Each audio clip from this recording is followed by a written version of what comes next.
Motiva. The opening is going to be from your perspective, so I need the other two to mute.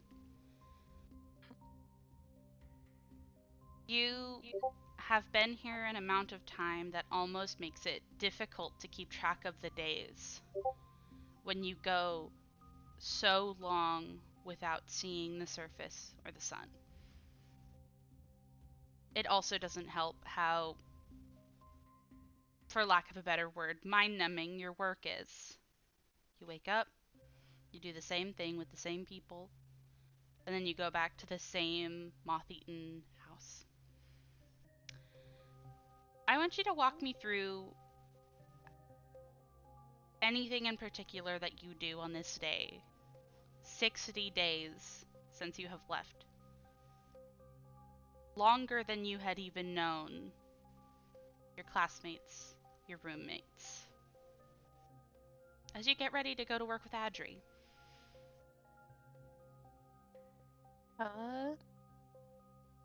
I think that she suits up in her armor. Mm-hmm. She's very careful to remember to bring her weapons today because she does have a new job. You do.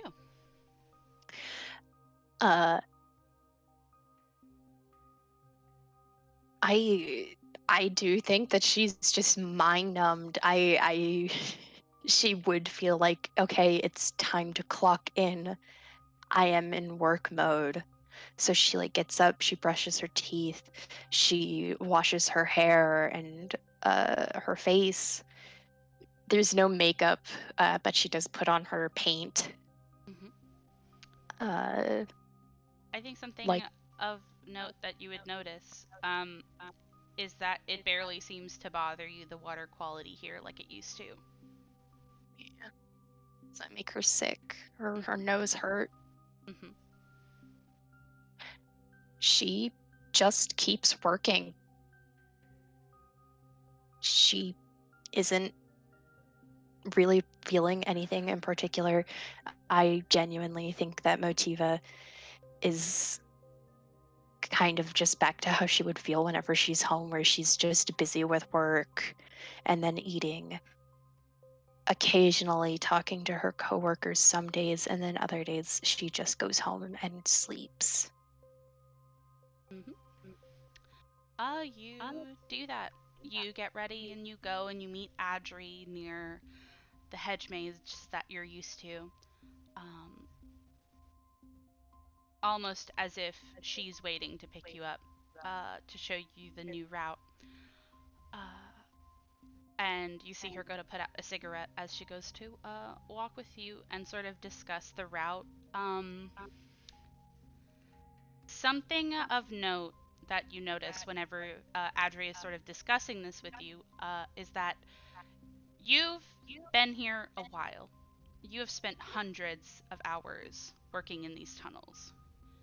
And you were told during this shift change that it was going to be about the same time, not very much more difficult.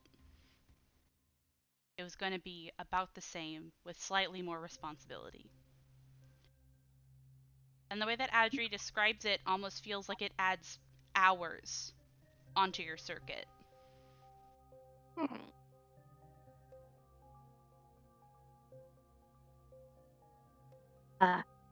Does it interrupt my station time? You think it might. Mm. You think it might cut into the time that you have cut into your day to be alone.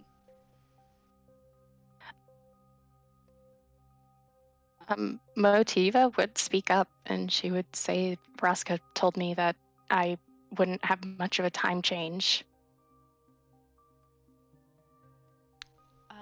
As you guys go to start, do you actually go with her whenever she goes on the circuit, or do you stop to talk about this? I think she would stop after being told yes, we will be going till 8, and then she'd just be like, no. I think that Adri is almost dismissive of that concern. and kind of goes, well, you know how it is with new routes. Sometimes it just takes extra time to make sure that you get it right. I was told this though. I was told this specifically because I didn't want my schedule changed. I asked. I made it very clear that that was my only wish. I want you to roll me a.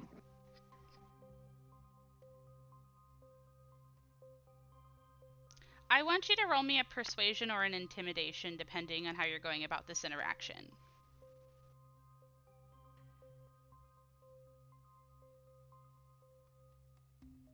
Oh, I don't want to intimidate Adri.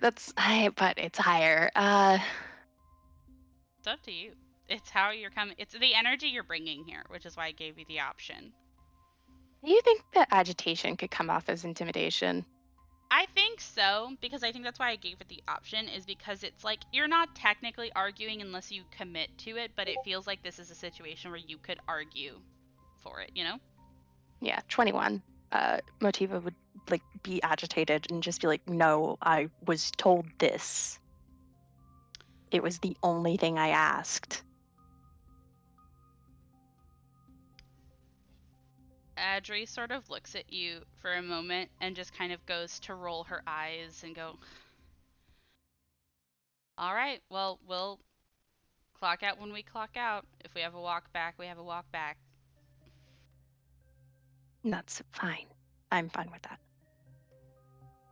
Mm. And you go about your work, the same as it ever was. And this is whenever I'm gonna switch over to my lovely friends back in Arcavios. Motiva, please mute. Ooh, Good morning. It good is morning. also a. There is nothing technically about this morning that feels different to the both of you. And I feel like that is almost what is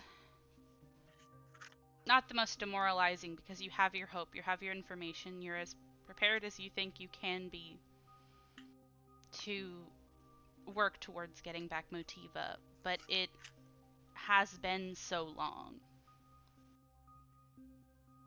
It has been a long time. And before you can go about your school day, uh, you both are actually called to Onyx's office on Witherbloom campus. Oh. Uh, and you are told with the express information that your teachers have already been talked to and that you will not have to go today. Your characters can read that how you will. And I would love for you to talk a little bit about how you react to that kind of statement. I feel like Philin is automatically taking this as some kind of news and has already gathered uh, her various notes and research materials. Yeah, we knew that it was going to be today, right? No, you were actually waiting for Onyx to do Oh, intel and recon. You were waiting for Onyx's signal. okay. I think when Dove hears that, I don't even think it's a surprise at this point. I think Dove is just takes it and is ready. Like Philin just would probably go back and start gathering their things immediately. Mm-hmm. Also to tell Chad. Yes. Okay, definitely. You can tell Chad, and Chad will actually go with you to this scene then, which is exciting. Um, so you tell Chad. Chad also gets ready. He has. You can tell that he gets ready, and it has a sort of stoicism and a sort of like furrow to his brow that he doesn't normally do. But he doesn't technically have that much extra that he brings with him. He puts on his iconic jacket, he brings his sword, he sort of makes sure that nothing on him is like extra. He's almost like intentionally packing really light for this. which I think is a really interesting thing to watch him, who is normally kind of so goofy and so happy-go-lucky, to be this way. And you guys go to the Witherbloom campus to go to Onyx's office.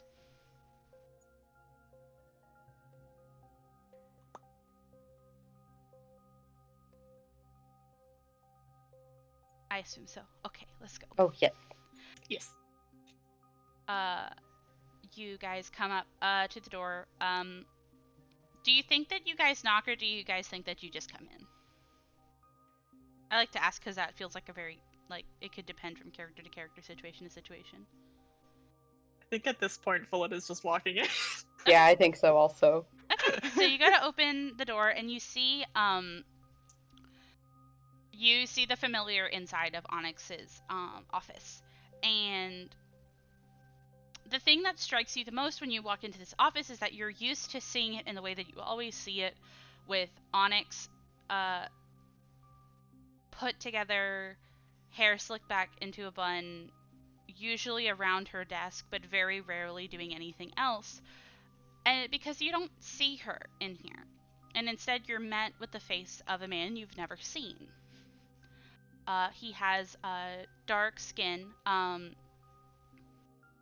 He has a sort of shaved head, and he wears these loose robes.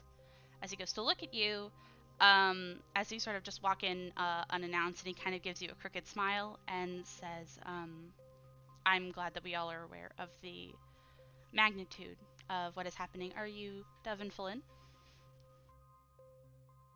Yes. Yes. Who? Apologies. May we have your name? I appreciate your consistency to manners in situations like this, but you really don't have to worry about offending me. My name is Teferi. It's been a long time coming since I've wanted to introduce myself to you all, but I'm here today to streamline the situation. He goes to look around, and there's only really the chair that Onyx sits in, but you see he kind of goes to awkwardly gesture to the room and say, make yourself about as comfortable as you can manage. I'm here to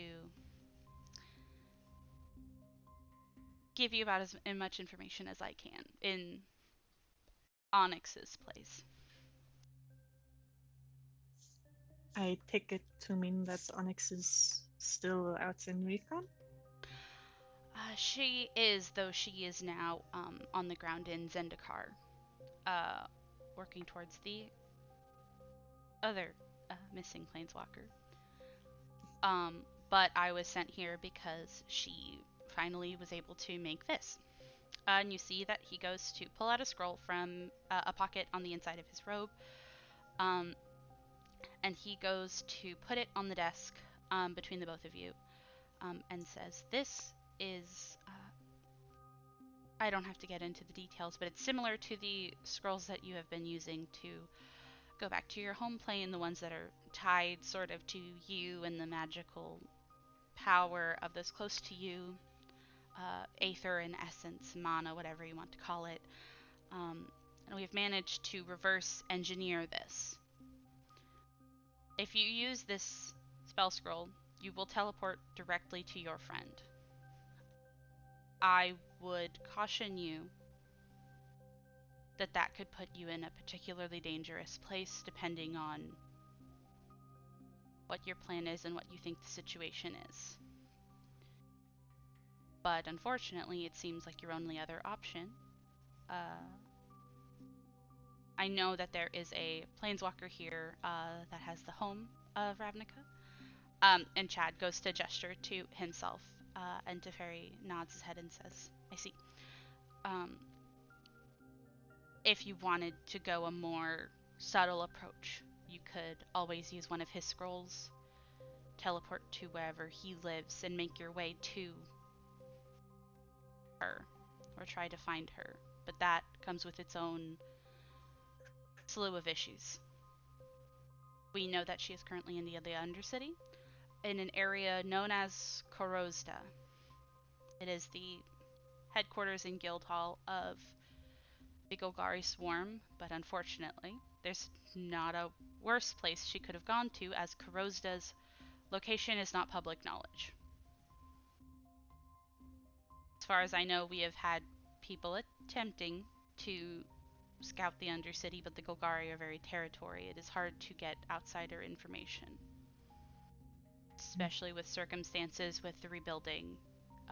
They are not very welcoming of outsiders right now.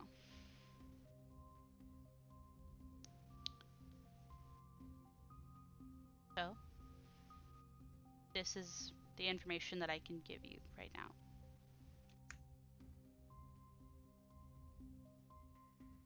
Chad,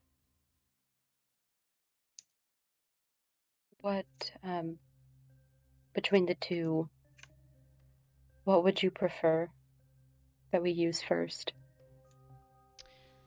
You see that Chad is kind of standing back in the situation. It's not like he is not interested, but it almost feels like he is not engaging with this conversation as much as the two of you, almost standing back.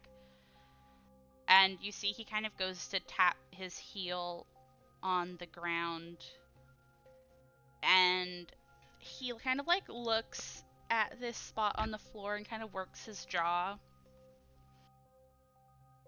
And he goes to kind of give this rough shrug and say,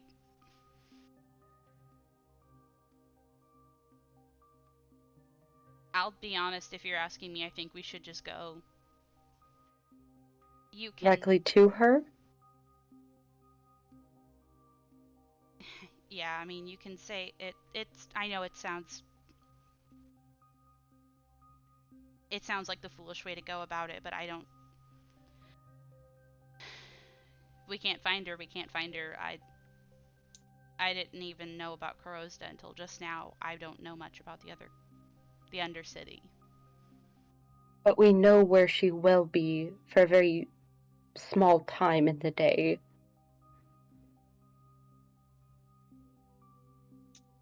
To be completely honest, between the two options, I would argue that teleporting directly to her would be the less foolish option. If finding this place is really so difficult that even someone who is from Ravnica didn't know of its existence, I would be too nervous about wasting too much time. I don't know. I think if you guys think it's the smarter way to go about it the other way, then I would believe you. I guess it's just... What's stopping us from teleporting, grabbing her, and then getting out of Dodge? You know? Yes, that is the option I am leaning towards right now. Although it is not exactly what I had in mind.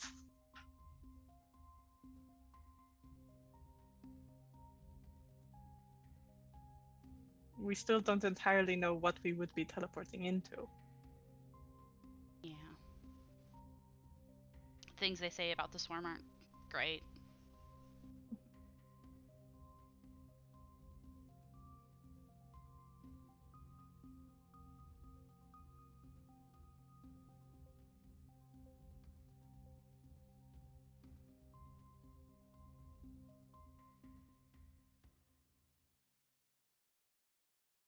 Do you have a preference, Steph? Honestly, I can see the merit in either, because if we teleport directly to her, maybe we'll get lucky and we can leave, but maybe we'll also have to fight a lot of Golgari Swarm depending on where she is. But if we time it right, when we know that she's possibly alone during her break, we could still try teleporting directly to her then, and then leaving, because that might be the safest option. I think that Or is if why. we wanted a bit of space between us and her, and we didn't want to drop down on top of her and give ourselves away immediately, we could try leaving a run when we know she would be there. And if we miss her, then we could teleport directly to her then.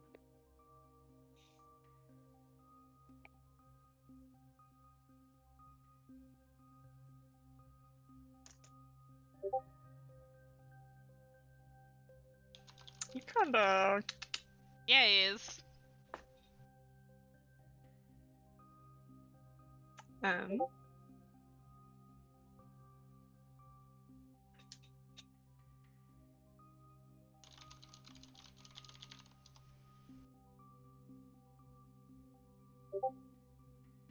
think Fallen would just kind of nod and say, I think I would prefer trying to time it for when she's specifically alone at the station. I don't... Is there... Hey God. Yeah, what's up?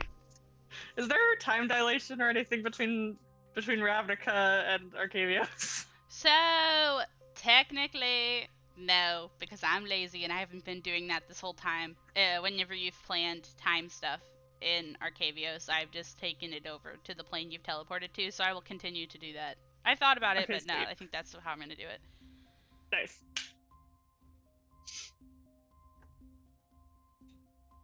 Yes, I think that would be the most opportune time.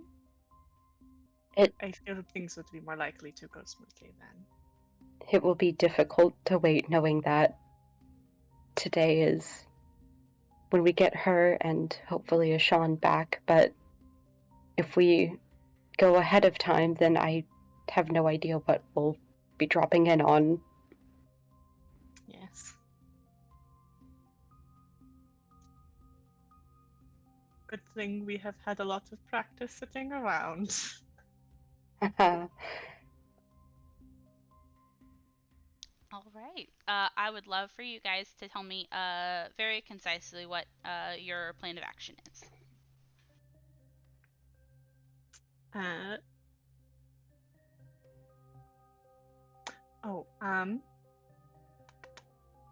think whilst the gang is discussing what to do, I think Flynn would bring up the idea of maybe trying to blend in some way. I know we're going to be teleporting in there, but maybe at least looking like we're from Ravnica. I was already planning on looking like at least a human when we went. I don't want to look like this. Yeah, no offense, you guys might stand out a little bit. Sorry. Just a tad. It's okay. Do you have any recommendations? Either of you? I'm not good in the disguising. Dev kind of just looks to Chad. Chad's gonna kind of squint over at you, Falin, and say, I mean, you do have, like, horns, if you... I think you could try to pass as a really purple tiefling, probably. We got those.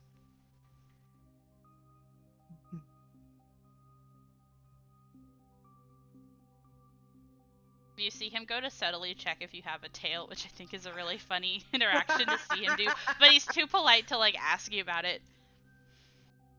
I think, hang on, is there... I have to check the magic items thing again. Is there a hat, disguise hat thing? Disguise hat? Yeah. There is is. There's a magic item like that. Is it? Yeah, I know there's a magic item like that, but I don't know if it was at the school or not. So... I do not think so, because I do not remember that magic item. I'm gonna check the thing you sent. Do it. I am sorry. It is okay.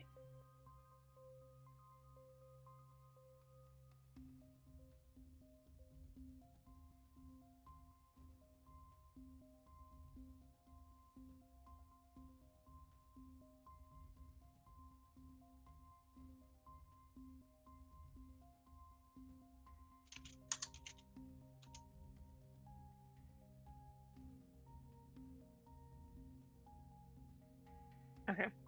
It is not there. Is there... Is there any chance that there is a place to rent a funny little spell or perhaps a hat on campus? Oh, that's a good question. Let me look at how much. What if you can't find anything, I will have Dove say something. Yeah. Or I suppose ask something, because I don't have any, like, spells or anything that can help me with that.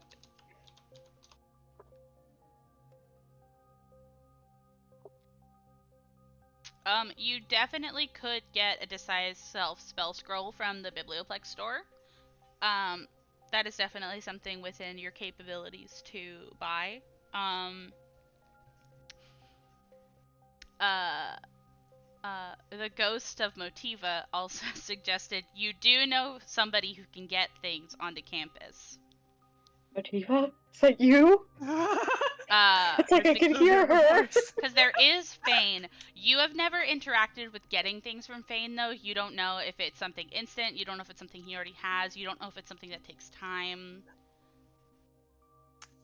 How much time in the day do we have before Motiva lunchtime? Motiva, what was your lunchtime again? Was it 4? 9. 9. Well, die. Fuck yeah, because you work at night. A long time. All day. Nice. All day. Then I guess I can, like, try finding him and, like, ask about it. What was Dove gonna say, though? I was basically just going to ask Teferi if maybe he had any spells that could help, because he seems like a powerful fucking guy. You know? Yeah, he does have magic. Let me actually look up his magic stuff really quick, because he might, if he gave you a disguise self, it would only be for an hour, which is unfortunate, but I will. Actually. Haha. Hee hee. Flynn, you're gonna love this. He would tell you, that he can't help with disguising you. But if you're asking him about his magic and what he can do for you, he is a Chronarch, which means he is a mage specifically dedicated to manipulating the flow of time. So he could, if you had an idea of what you wanted to do with that for this particular occasion, he could help you.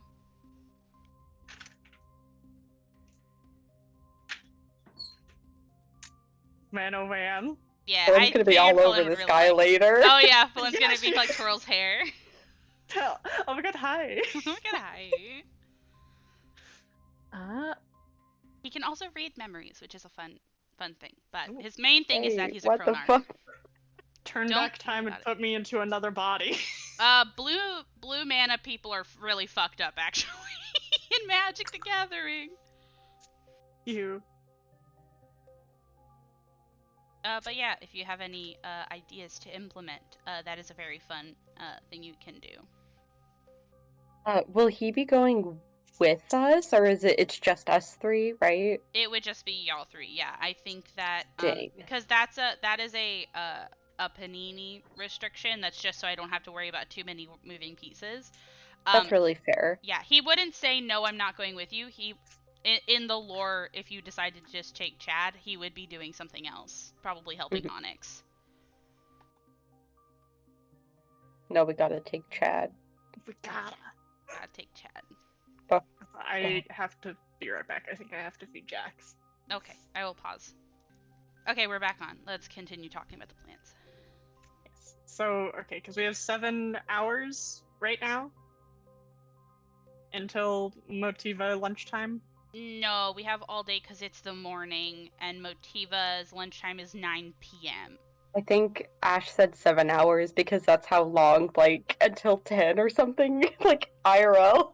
I think they meant, like, the time that we're doing the game. I think it would be closer to 12 hours for you in-game. Okay.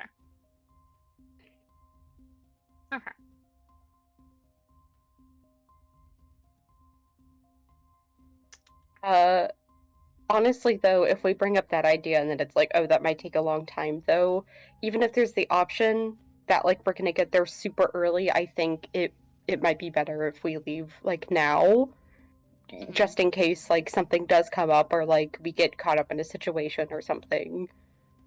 Yes. Or Chad's dad is like, I'm gonna arrest you, or whatever the fuck. Yeah, get the fuck out of my house. What the hell? Yes.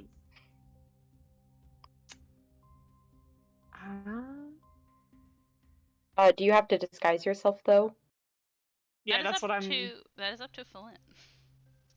I'm thinking Felin is gonna want to try and disguise herself if she can, because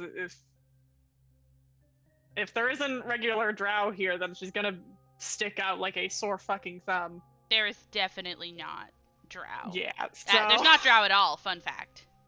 there you go. We could try to seek out Fane, or like just try to get you like a disguise kit. Yeah. How? I guess Felin would think it would be worth it to just check in with Fane and be like, "Hey, do you have anything to help with that, like immediately right now?" Yeah, do you want to take the time to go do that? How long would it take? You would have to get back from the office to go over to Silverquill, and then you'd have to go find him in his office, and then talk to him. I think that like that would minimum take 30 minutes. Okay, I'll do that. Okay, cool. We will go do that, and you will check in with Fane. Fane definitely can help you with that situation. Let me do some rolls really quick and see what things that he would have on hand and what things would take a while and how long that would take. Nice. Yes. Yes. What's that class he teaches? Contract safety? Yeah.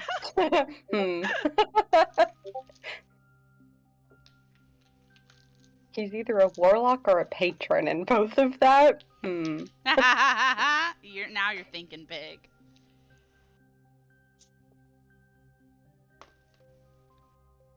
The big brain of teaching a fucking warlock safety class, and you're a patron. Free advertisement.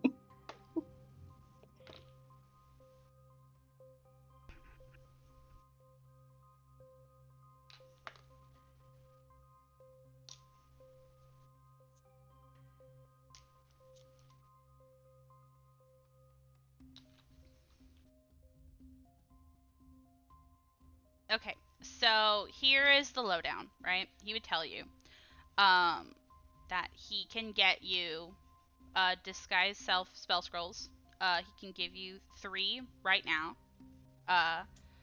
Or if you wait 6 hours, he can get you that hat of like disguise self. 6 hours? Yeah. Nasty. And he asks you point blank what you're willing to give in exchange for it. There's no prices here, it's just if you can or can't afford it. Oh god. Thanks.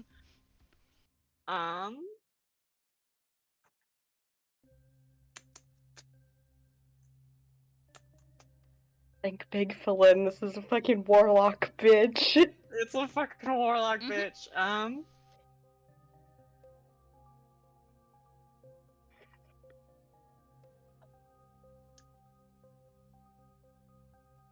How many spell scrolls was it? You can get 3. You can get 3. It's only like 3 hours. Either 3 hours or 3 uses, depending on when you use it. Yeah. 3 hours total, cumulative. Yeah. Yes.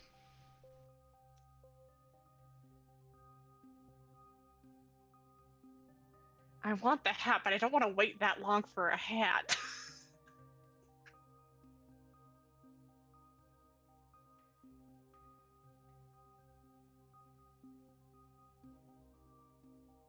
Time is honestly the hardest resource to manage, isn't it? Yeah. It's the fucking Dunamancer that's having the hardest time right now. Yeah.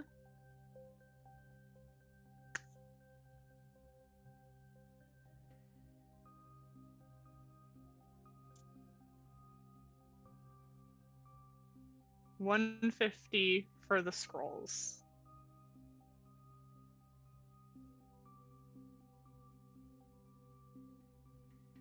And then maybe I'll get like a cloak or something for when I'm not using the spell.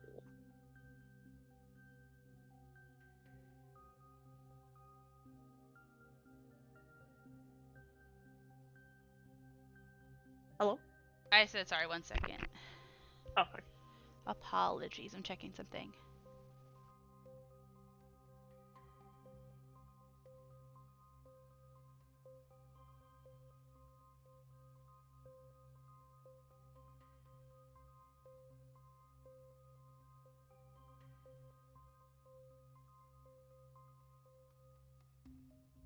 I want you to roll me a persuasion check. Oh god. But you can attempt to do something to... Like, if you want to add something to try to sway it into advantage, you definitely can. Philin, you have inspiration. Philin, you have inspiration. You have I do have inspiration. inspiration. You could always use it later, though. That's the thing!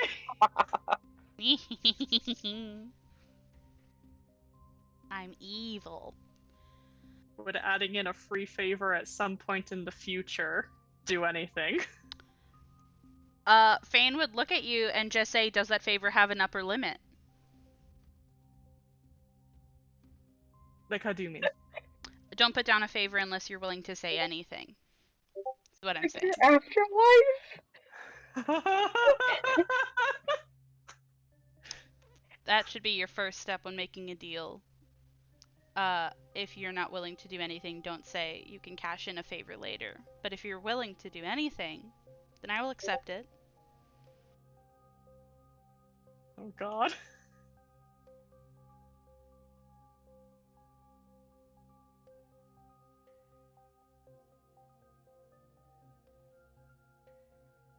I'm gonna be spicy and say anything.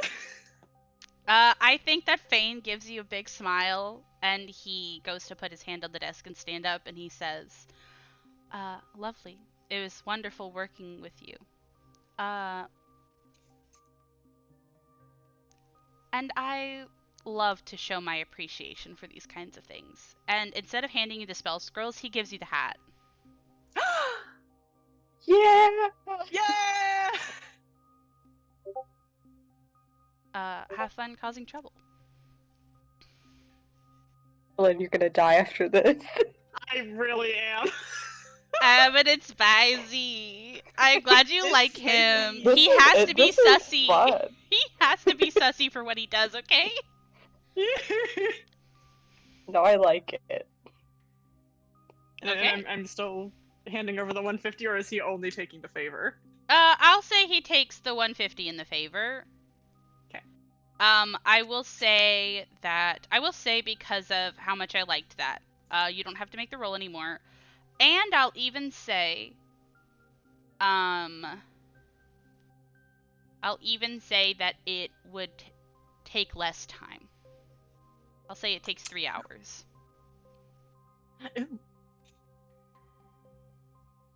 Because he's motivated to make the deal. Whee!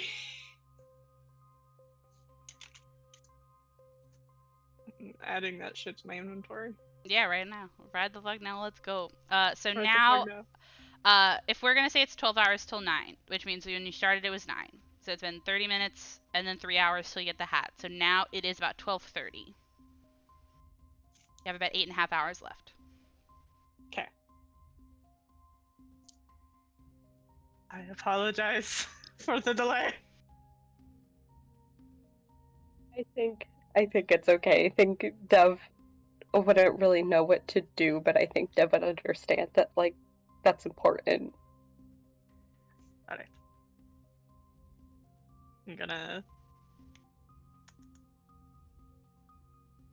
With all of her stuff gathered and her little horn headdress on, Flynn is gonna put on the hat and is going to make herself look like Zavine, but like a smaller version. The smaller, tinier Zavine. Awesome. And you're gonna go get Chad's scroll, show up to Chad's house, and then go to the station? Yes. Yeah. Also, Dev looks like a human. I love that. Curse content. Sorry, the cats are meowing. Yeah, they're right outside my door. Okay, so we will go. And we will take you over to Ravnica. Give me 1 second while I switch over the background. Okay. So, let me look at my little... Okay. Music is fine for now. So, you use it. And you end up coming to Ravnica in a place that neither of you have ever seen.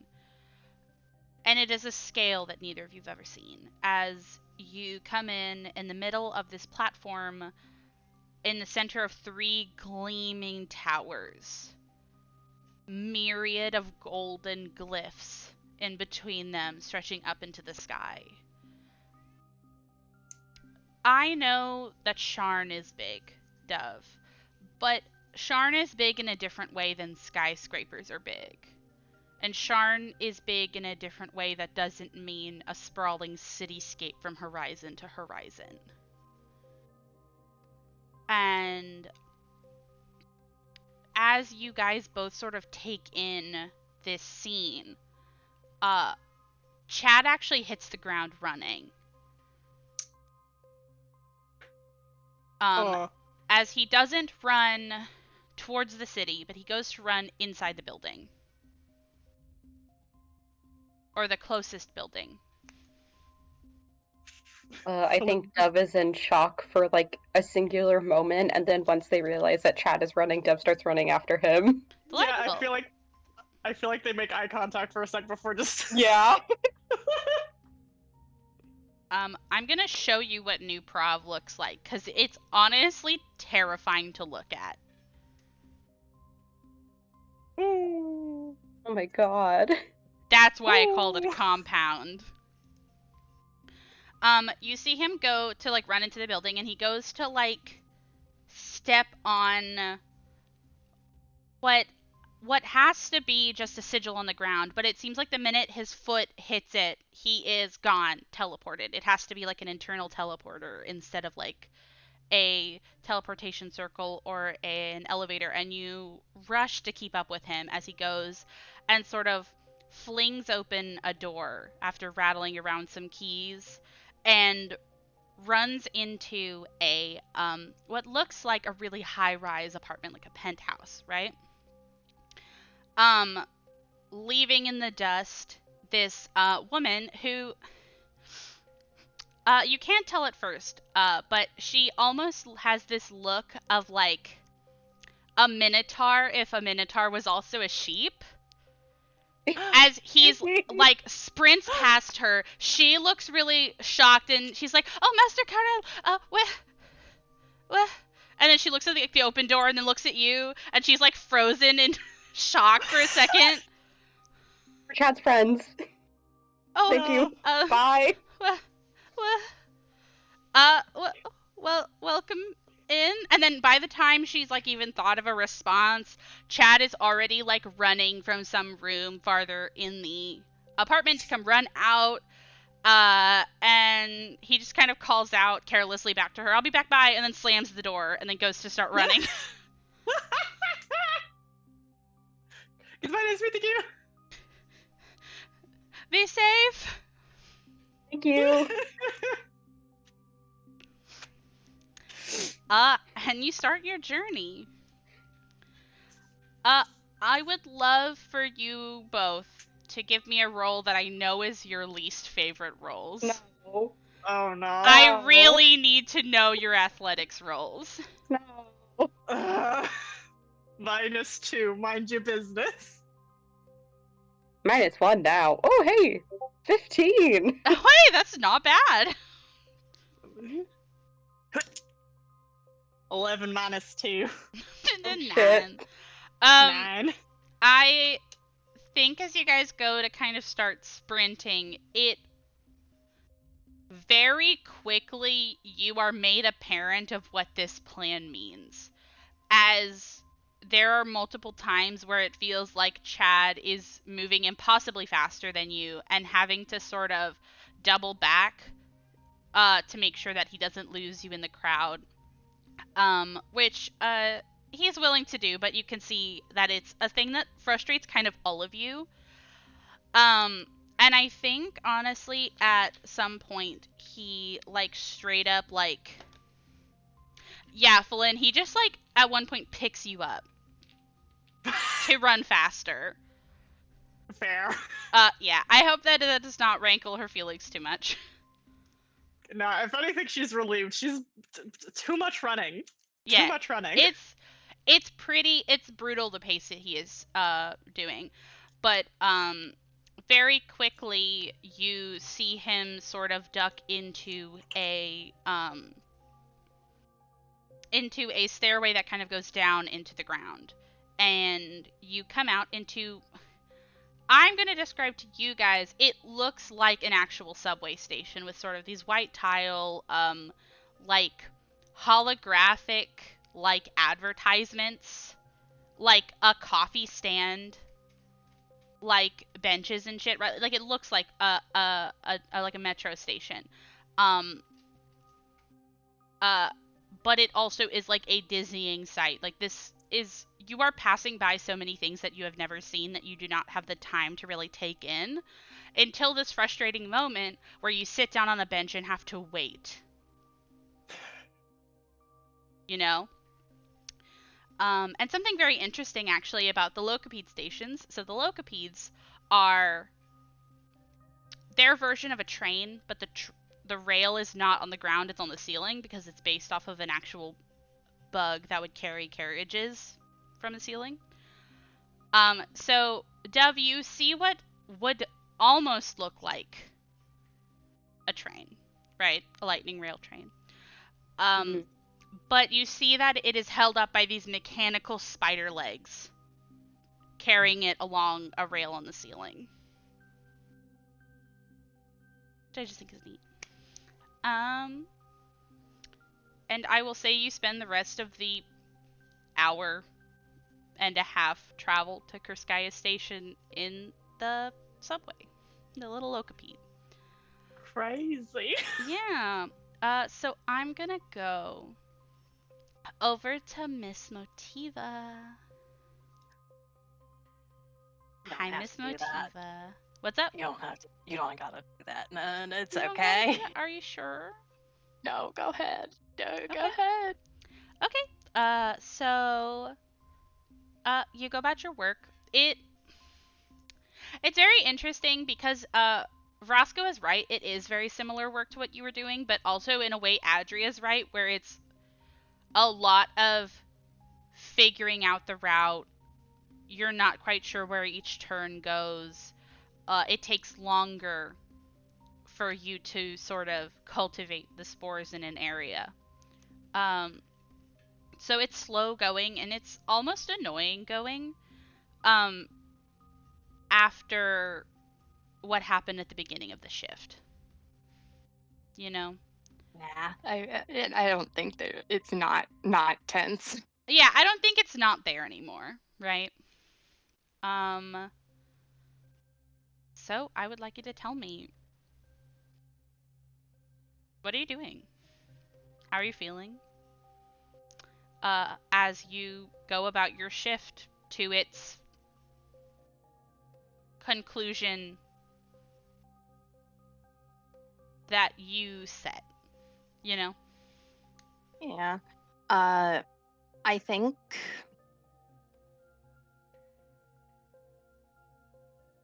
Motiva actually would catch up with Adri and say like, "Hey, I didn't mean to be annoying, but I was already really uncomfortable whenever Vraska said the route was changing at all. It's just really hard for me to deal with stuff like this. But I am glad that it's different. I'm sure that you're happy about it too." No, it's okay, I get it.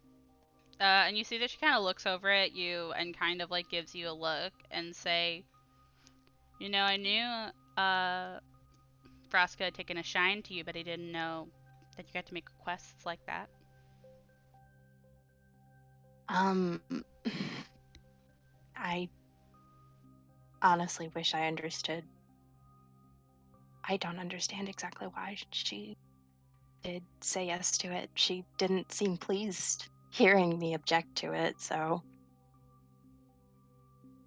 I have an idea of what happened, but I can't say why.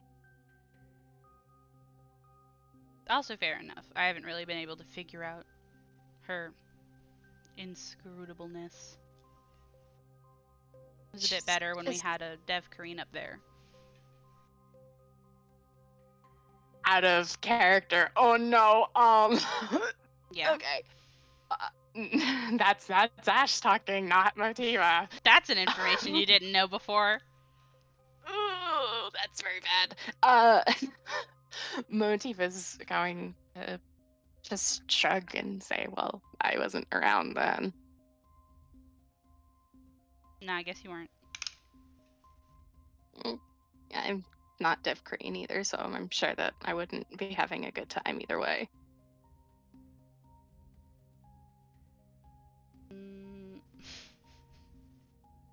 Wish I could argue with you, but not really. Jared was a pretty favoritist. But, I mean... Aren't all bosses? Hmm? Aren't all bosses? Right. They like the ones that look like you and do what you want. Are easy to work with. Gorgons are fine. I'm not saying I don't like Gorgons, but... Lou Miller gives me the creeps. Right? That little fucking freak. You know, that they like talking about dissecting me. That tracks. Anytime I see them, they ask. Something torture, something doing it on the willing is my favorite, blah, blah, blah, blah, blah. I feel like I've heard mention of that from some of the liches. Either Wanting way. to...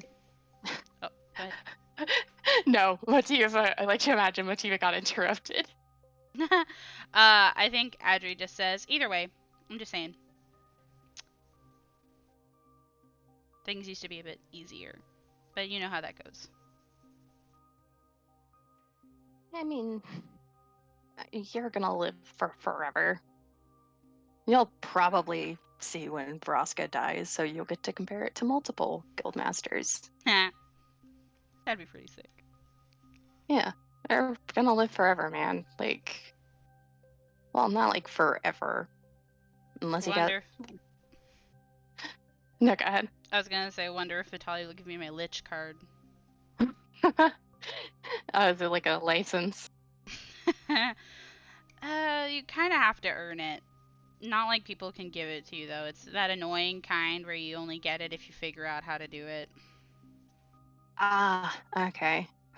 So no, I don't get it, and I don't want to. Thanks for the warning, though. Mages are fucking annoying. Hey, I'm technically a mage. I said what I said. Dan. Okay, fine. Whatever.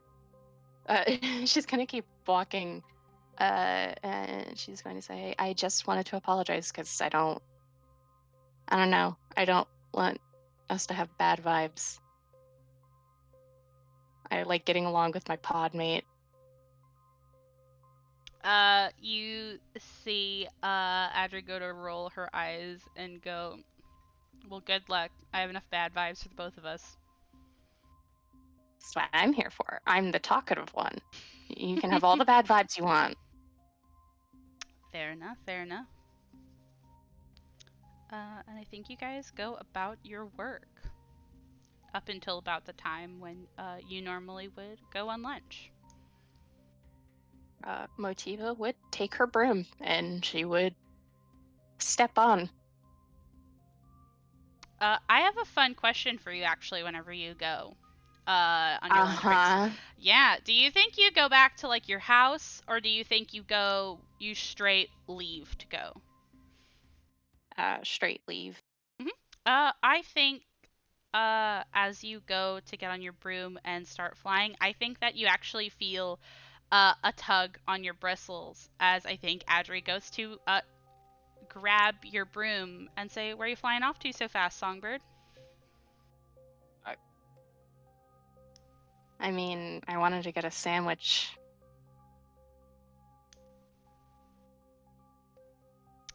I'll show you this new place. It's over by the edge of Precinct 4.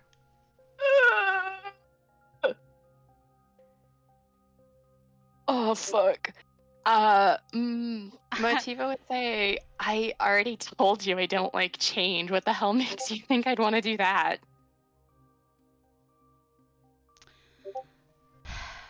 All right, all right. I'll go with you then. Ah, fuck. Hey, I have a fun question for you, Motiva. You're wearing the paint, right? Yeah. Amazing. Oh, fuck.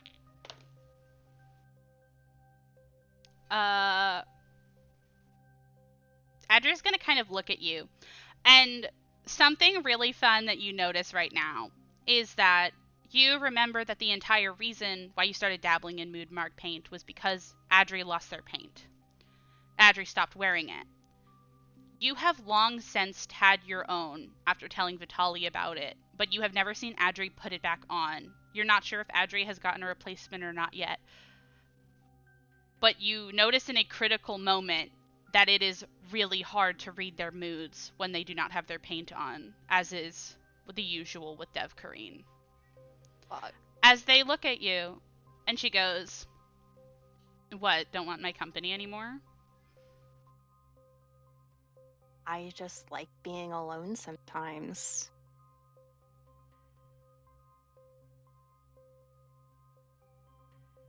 You like sitting in the station for 3 hours? That's not alone. I mean, I might as well be. I'm just any other person to them. They don't care who I am. They especially don't care who I am.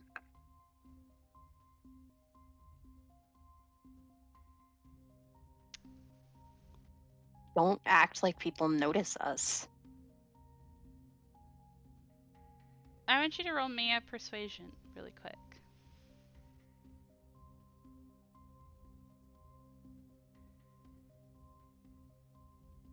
20. Unnatural. Delicious.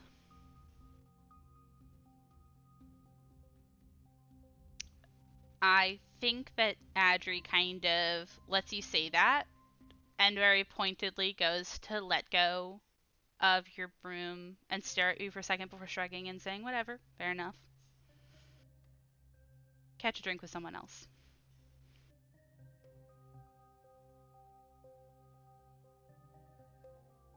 See you tomorrow." See you then. Sorry. And she's gonna zip. Awesome. I'm going to go use the bathroom really quick, but I'll be right back. So, we are back. Motiva, you're gonna go fly to Kurskaya Station? Yeah. Are you doing anything in particular different? I'm going invisible. You're gonna I go know invisible? that it's not the best, but I'm going to be invisible. And any inanimate objects attached to me will also become invisible, so my room would also be invisible. Okay, that's awesome. Very useful indeed. How long does that last? It lasts 1 hour. Oh, that's awesome. Oh, I love invisibility. Okay, so you go to do that. And you've gone this road many, many times. You go to this station basically every day for the past 4 or 5 weeks.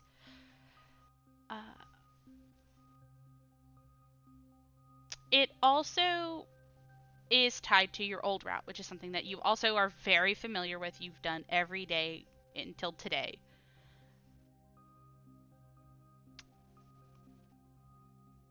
You go to take a turn that you know takes you in the direction of the station about midway onto your route, and you actually see that one of the pipes is busted and that route is flooding slowly. It's not really an issue for you on your broom, but you travel for a couple more minutes and you see another obstacle. This time it's a boarded up hole that you normally would go through in the side of a wall in an old apartment complex. and it's slowly becoming apparent to you that this route might have been sacked after you stopped doing it. I would like you to make me a survival check really quick.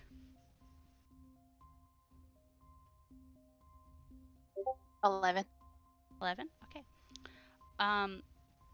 It's not impossible to retrace your steps, but it definitely slows you down. This is a route that normally would... It doesn't take you hours to get to the station, but it is a long one still. And you feel the longer that you're going on it and the longer you are trying to find little shortcuts and little curves, and like you can do it, but you're starting to become less and less confident in the path that you're taking because of how much longer it is taking you to do it.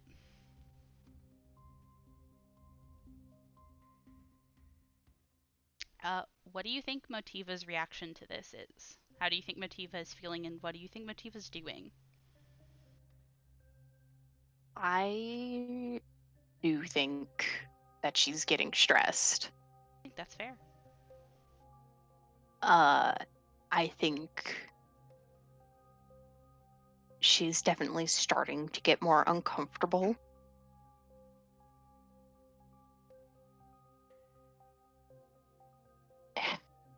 And she doesn't like it.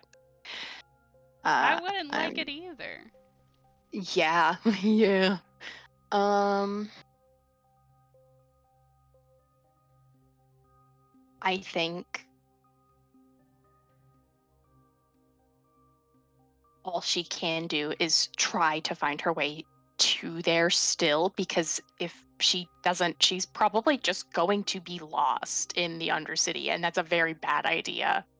I think the idea of just trying to keep going with your the things that you have learned and your own memory of landmarks is fair enough. It doesn't feel like you're too far off, but also within 11 you can't really feel confident in it either, you know?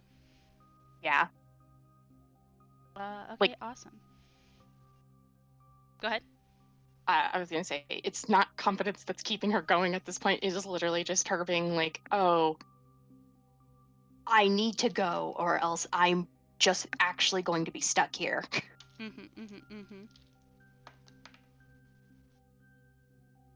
What are you rolling? Don't worry about that too much. I'm gonna go over to the other two right now. Hi, besties. It was good knowing you.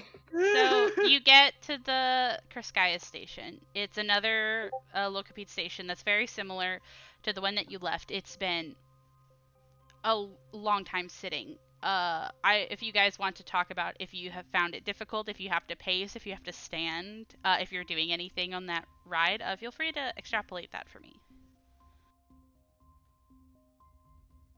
I feel like Flynn is mainly just like observing everything. I think Dove would also be pretty quiet and also kind of just looking around at everything, because at least that is something to take in. Maybe like occasionally, for however long this ride is, like breaking up the silence by asking some like useless like, what is that? Or like, this looks different to Chad. Yeah, generally a lot of the scenery changes wouldn't be a lot because this is technically a tunnel, but you would see the occasional like pathways or tunnels off of it. It doesn't look like a subway tunnel where there are like maintenance stores every once in a while and then stations. It feels like this is actually just going through like its own like routes in the Undercity. And so sometimes you'll pass like a doorway with like a rotted door hanging off its hinges, and you'll see into like you'll see like an underwater lake or something, you know, that sort of thing, which is very interesting, but also I think very surreal to see. Unfortunately, I also meant like, what's that good? I also meant like whatever like advertisements or whatever are like on the train. Oh yeah, Chad would be able to answer those a lot better. It would be things that would be like It would be like play or club posters for like Rakdos parties. It would be recruitment posters for like the Legion, the Boros Legion, or like recruitment posters for like the Celestia Conclave, that sort of thing. There's like a lot of advertisements, and there's also like a lot of advertisements for things like gadgets, like magic items or like magitech items that like would just would make your life easier, or like really high tech weapons and that sort of thing. It's I think for Dev in particular, seeing a holographic advertisement for not only a military force but also like a laser rifle would be kind of fucked, personally. Um, but like he wouldn't be able to answer a lot of questions about the scenery, but he would be able to like tell you very casually about some of like the things that would be like advertised at the station and also on the train. Mhm. Yeah, and I think that you guys go and you guys get to Kriskaya Station, and there are benches to sit around. There's like a coffee stand and that sort of thing, but that's kind of the only two places you can kind of loiter around, because most of the people who are coming and going are commuters and walking around, that sort of thing. Um, what do you guys think you want to do while you wait?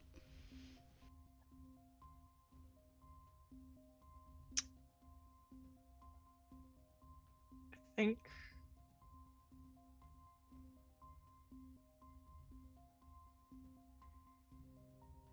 oh man.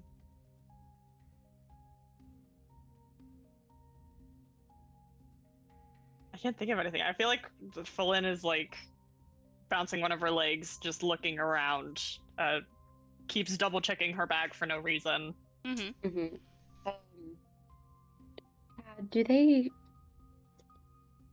Do they accept gold currency and the like here?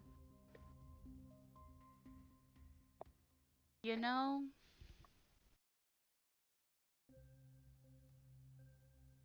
maybe.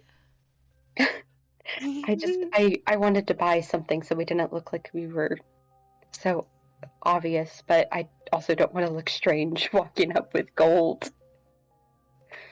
I've never tried. I'm actually gonna look at the Ravnica money thing really quick, because there is stuff about the money. Money.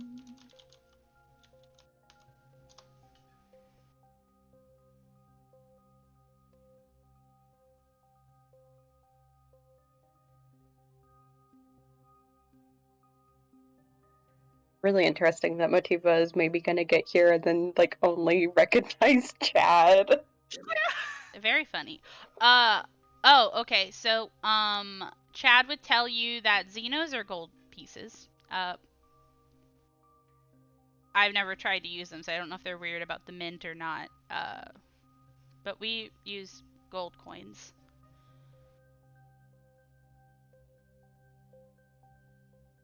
Mm. Do you have any gold on you Oh yeah, hold on. that is minted from Ravnica? Yeah, I got some Azorius ones. What did you want? Like coffee?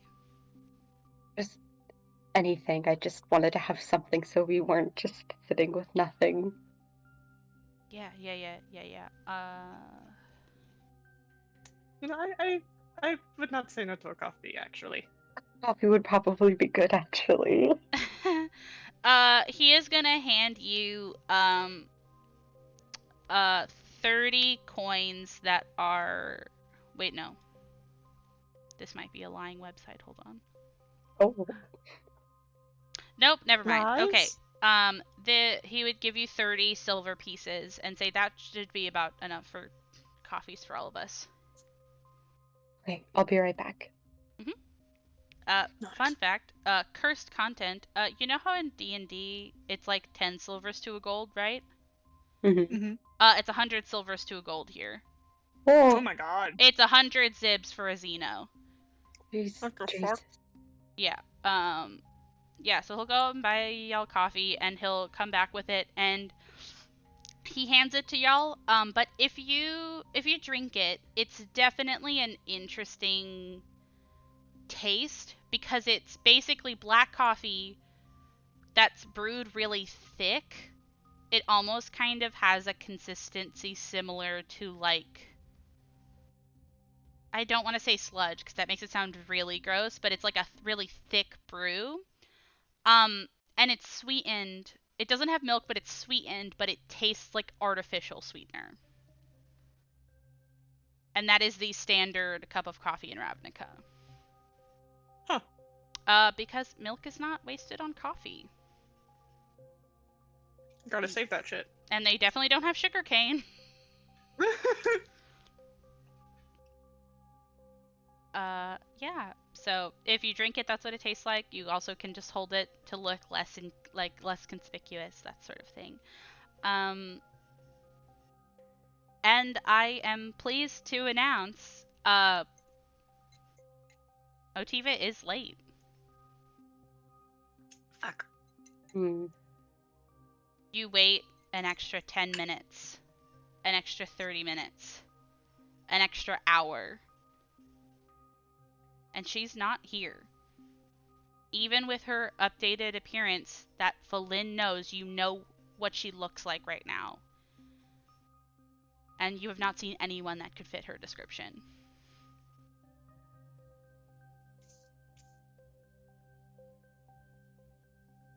How much longer are we going to wait? Hang on. I don't Let think me double Chad... check. Yeah, feel free to double check. I don't think Chad responds to that. I think he's just kind of tapping his foot.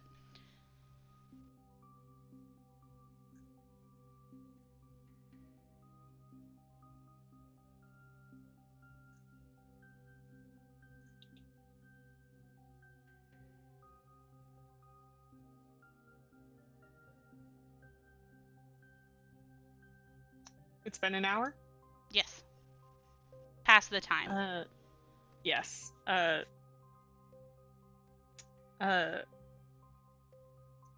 Flynn's just going to say, I think it's past the time where she would normally be done here.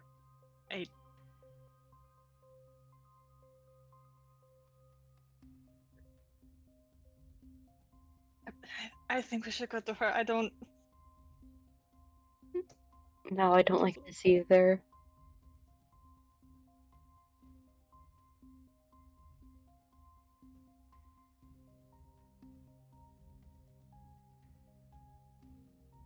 Okay. Are you guys gonna use it? Should we use it in a quieter place, or does it matter? Perhaps not in public. Somewhat quiet. You can try. Unfortunately, since this is like a metro station, there's not really like side rooms you can go into, and the only places you can go is either down into the tunnel a bit or back up top, but then you would have to find something like a shop, that sort of thing. There's not really like... You realize as you're in Ravnica, it is packed with bodies and people. You very rarely see a moment where there is not people within like a foot of you. Shit.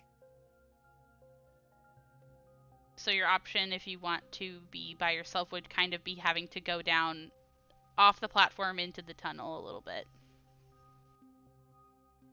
You also can Honestly, try to that find would your way be... into the Undercity. That's true. I think maybe going into the tunnel just a little bit would be fine. We don't need that long out of sight from people. If they think it's weird, that's fine, because, like, we just need to use the scroll, and then we'll be gone. Yeah. Yeah. I'm down for tunnel. Awesome. So you guys do that. You guys hop on down a little bit. And it's very interesting because there's no tracks on the ground, so there's nothing really to like catch your feet on. But people do not seem concerned about you at all going down into the tunnel. Whether it's because people don't care or if that's a normal thing for some people, you can't really tell. And you go to use it. And it feels very similar to how it always feels when you use these, but it feels like it burns a little bit more. The paper burns a little bit faster. You feel it almost tug at something in your chest as you use it. And Motiva, you are flying on your broom, becoming more and more stressed and more afraid. When you see a flash of light, and suddenly your friends are here. You see Chad and two individuals you do not recognize. Are we falling? You fall a little bit. You fall maybe like half a foot. Oh, okay. I was prepared to use Featherfall.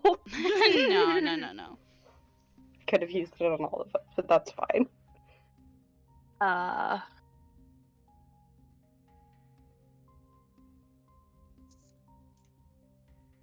uh, Oh, we don't see her.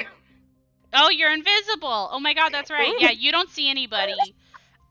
You don't see anybody, so I need to know y'all's reaction to being in an empty tunnel, but then I also still need Motiva's reaction to this situation. We need two different reactions now.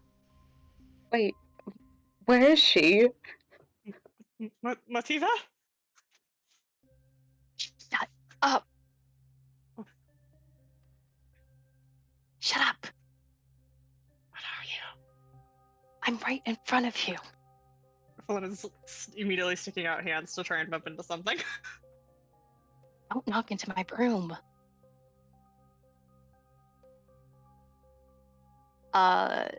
She's going to whisper her trigger word, and then we will see her plop down. And she just whispers, and she's just like, "Okay, I know that that's Chad. Hi. Who the fuck are these clowns? Evan Falin. Ah, They disguise themselves. Why are we whispering? I'm going to say this very politely. I am probably being followed. By who? My handler. The place, the way I normally come to and from, it's been messed with. I can try to manage to find a way out, but the only way I know how to go back is to Crozda, and I can't take you people there. We don't have to. We can go back right now.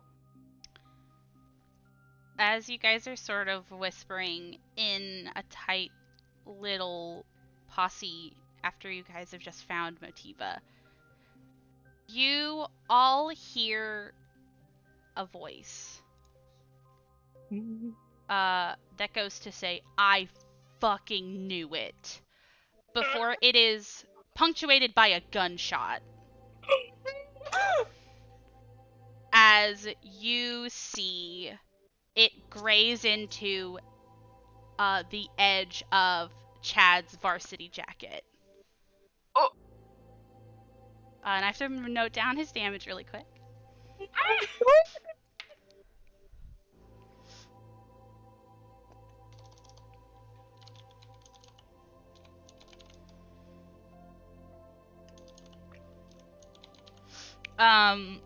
As you all see an elf stalk out of the shadow of the tunnel.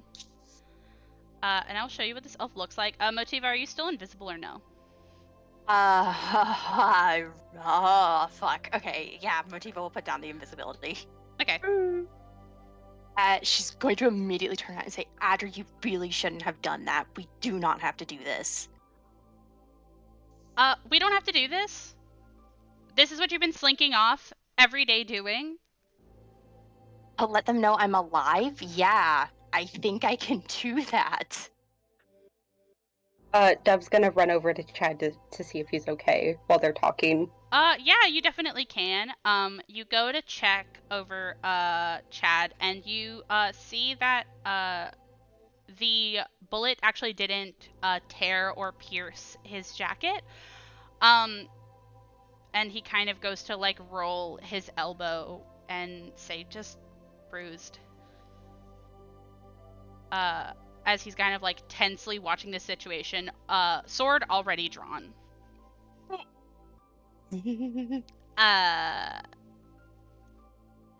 As Adri kind of looks at you and goes, "Oh, tell them you're alive. Okay, so that's what this is. This is a fun little meetup. That's fine." I don't know how they came here. I don't know how they're here. I was trying to go back to the station, but I don't know where they came from. If I had it my way, they wouldn't be in the Undercity.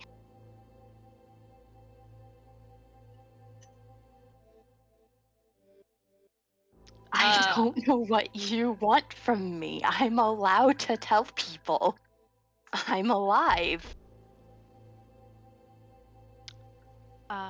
Dove and Flynn, you actually see this person go to kind of swivel her head over at you.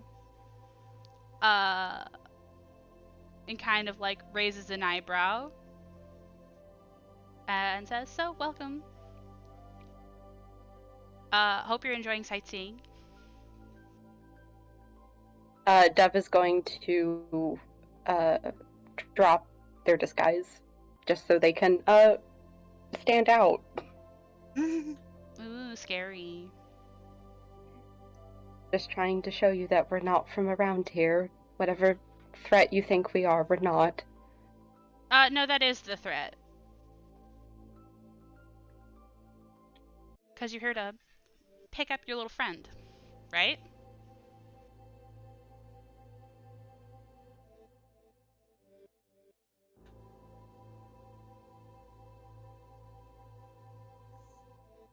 I asked you a fucking question. It doesn't belong to you.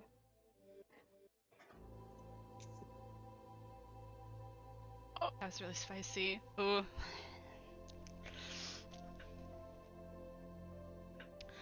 Adri goes to shrug and say, "She doesn't need to, but I have a job to do, and y'all are making me fucking look bad."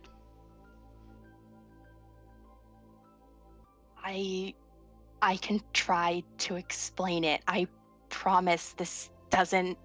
You really don't have to have your gun out. Chad, please put your sword away. Please, please, please. I don't.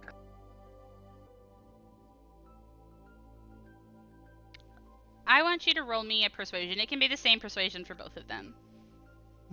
Or it can be I have to roll. I have to roll 2? No, it can be the same one. You can just roll 1 and use it for both. Dirty 20. Oh, dirty 20 is really spicy. You feel like Adri also goes to like look at Chad, and Chad looks. You don't often see Chad have negative emotions on his face, but he looks almost appalled that this situation would lead to talking it out. And you see only whenever he looks over at you and you make eye contact with him that he goes to kind of roughly put his sword back in his sheath and look away. Adri, on the other hand, is very quick to sling a gun over her shoulder the minute he puts away his weapon. Motiva's gonna look to Chad and she's going to say, I know that you probably aren't used to this, but I promise this really doesn't have to this doesn't have to be violent, please.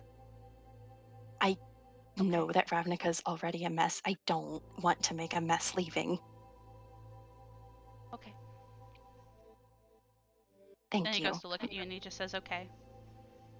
Motiva's gonna put a hand on his shoulder and say, I'm sorry I never got to speak to you that day. I'm happy to see you. I'm happy you're okay. He's going to... Oh, go ahead. Oh, I was gonna ask, how do you spell this person's name? Yeah, so this person's name is Adri. She's she, her. If I mess up and say they, them, it's because I have 15 guys in my brain. Oh, I thought that Adri was she, they. Oh my god, you're right. I'm a fool. I'm actually a genius and I never make any mistakes ever. She, they.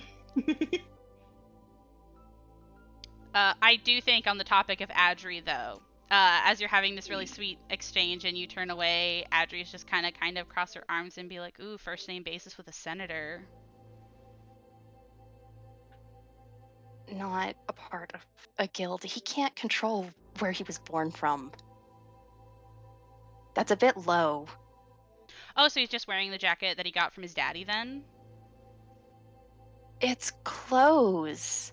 The second I came here, I have to get Golgari clothes. It's what's nearby. Hmm.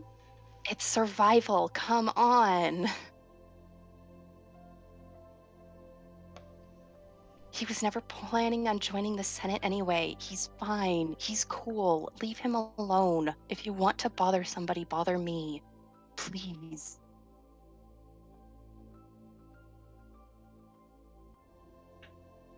She just shrugs.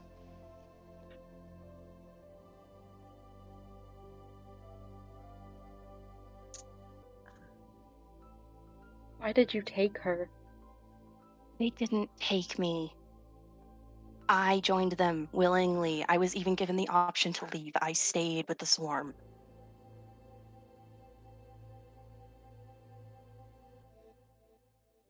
I want to mention she looks a bit like she's kind of scolding you. Dev doesn't care.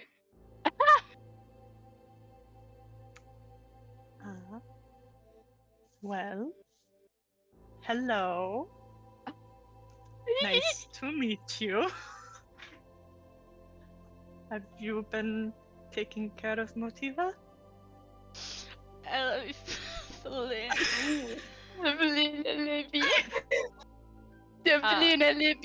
I love both of your reactions to this because this is not a great situation to be in. I enjoy it a lot. I think that Adri goes to kind of look at you, and something that you notice about Adri, the more you interact with Adri, is that Adri has been pretty aggressive so far. But as you like get a good look at her face, you actually see that they don't emote very much, in a way that makes them very hard to read, and almost a little off-putting in a way.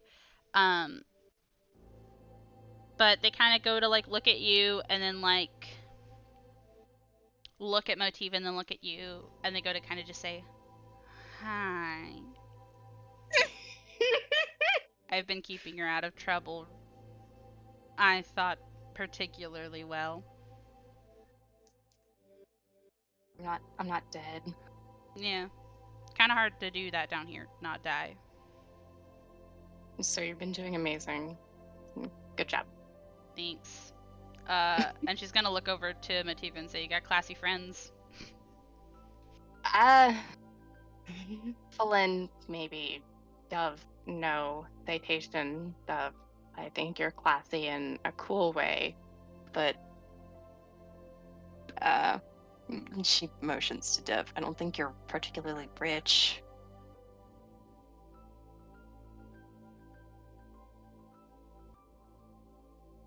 They're fine. Okay. We're all fine. We're all fine. We don't have to argue. I really don't want to.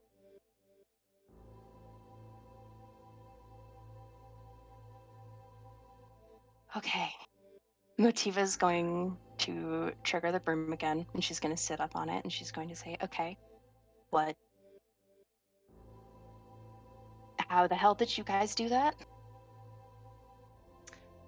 Well, we were given a spell scroll to take us directly to you. We have been, Onyx has been doing a bit of scouting. Stop there. Okay. She's gonna rub her head, and she's gonna say, "Okay."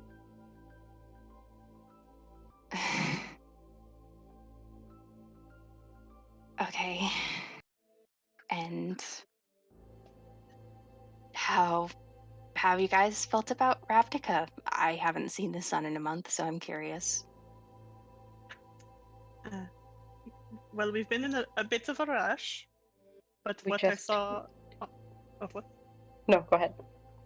But what we saw on the right was very interesting. I would love to take a proper look around at some point. We haven't been here that long. Yes.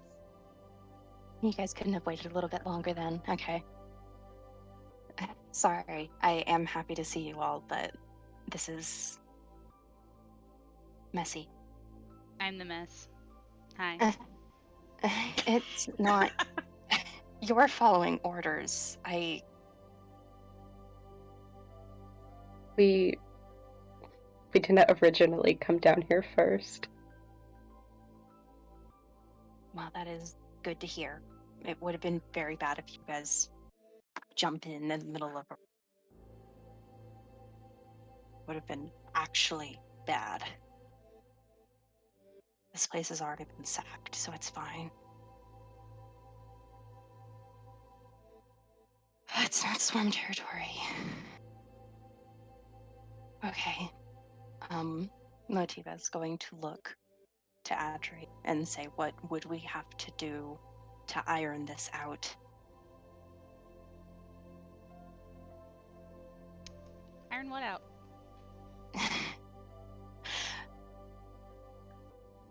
The tension between your brows. You know what? Wow, I'm surprised I didn't know that part of my face still moved a lot. No, nothing's an issue. I can sit here while you have your little reunion, have a little fun party. I don't suppose you will let us leave with her? No, because I really like not being turned to stone. That would be pretty cool if I continued to have all my range of movement.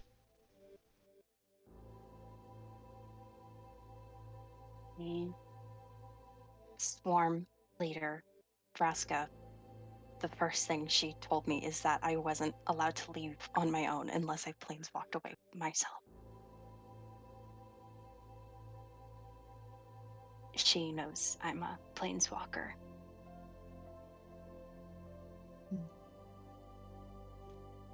Adri goes to kind of wave a hand, gesticulating vaguely. You know, the whole survival of the fittest. If you're gonna die, you die.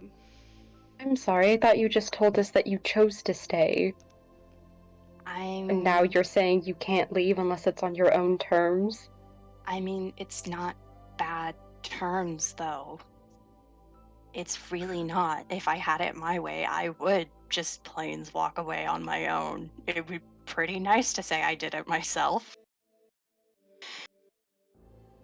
It isn't bad terms, so I agree to them. I was given freedom. I was given armor, clothes, a place to stay, room, board, healing.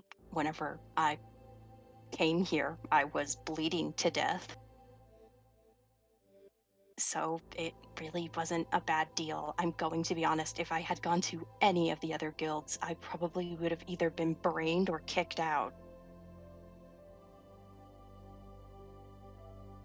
And I would have had a very bad time with no prospects, it being guildless and on the streets with no Xenos in my hand.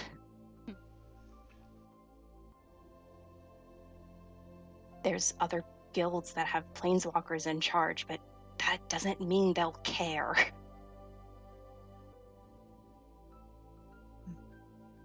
And I wasn't going to go to the conclave. I would have hurt somebody. I wasn't going to go to the Senate because, no offense, I do think I would have gotten brained for how I talk. And I wasn't going to join the cult because, honestly, they seem like a bunch of posers. So this was my best bet.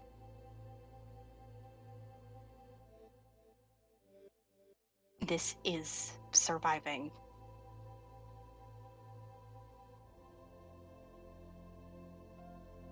Glad it's kept you alive. It's been fun. It's been nice. I'm a person in the swarm. That's pretty cool. When was the last time you lived? That's funny. Never, Thanks. Dove. Whenever I was living at home, I wasn't doing anything, and whenever I was on Curivios, I was still masking. I don't have to here. Are you wanting to stay? No, because I'm also dying. That part of my letter wasn't a joke. Something is very wrong, and I've tried so many books. I've tried to read as much as I can. There's so many races in Ravnica that I thought I would find an answer, but there is nothing. I spoke to Vitali about it. Vitali knows, the Matka knows I am dying. I told him there is nothing that can save me on Ravnica.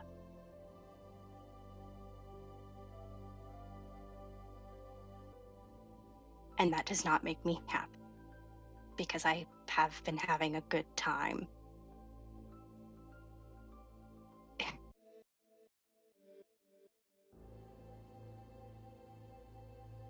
I can't stay here if I'm just going to die. That is also survival, and I'm not going to perish because my sister has to die and then I die soon after. That's the reason I was so messed up, I think, whenever I first came here, was because something is wrong. I don't know if it's Ravnica, I don't know if it is me, but something is wrong. And I will not find answers here. I don't want to go, but I need to. We'll go.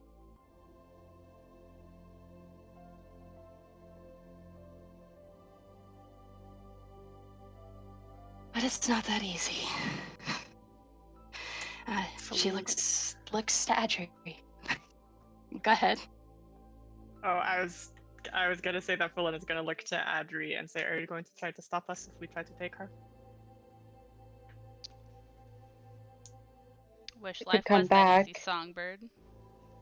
That's true. She could come back once she gets the treatment that she needs. She wants to come back, it sounds like.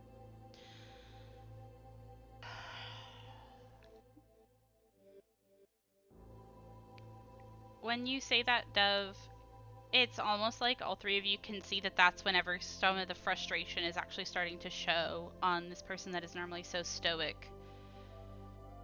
They go,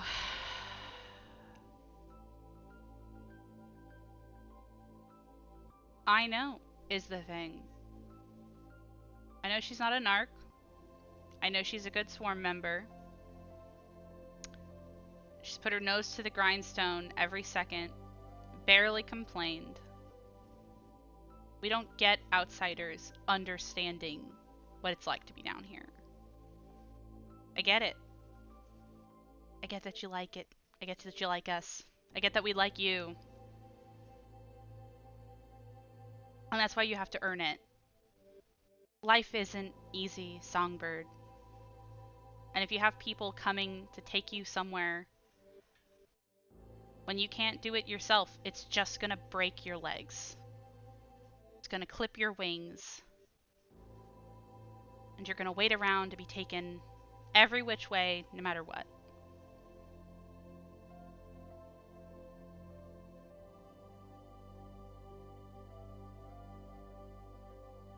Stop acting like I'm the fucking bad guy. Jesus. And you see, like, she goes to, like, walk away and, like, kind of run a hand through her hair, being like, if it was up to me, I would. That's the problem, all of you. It's not Adri's fault. Adri is following an order, and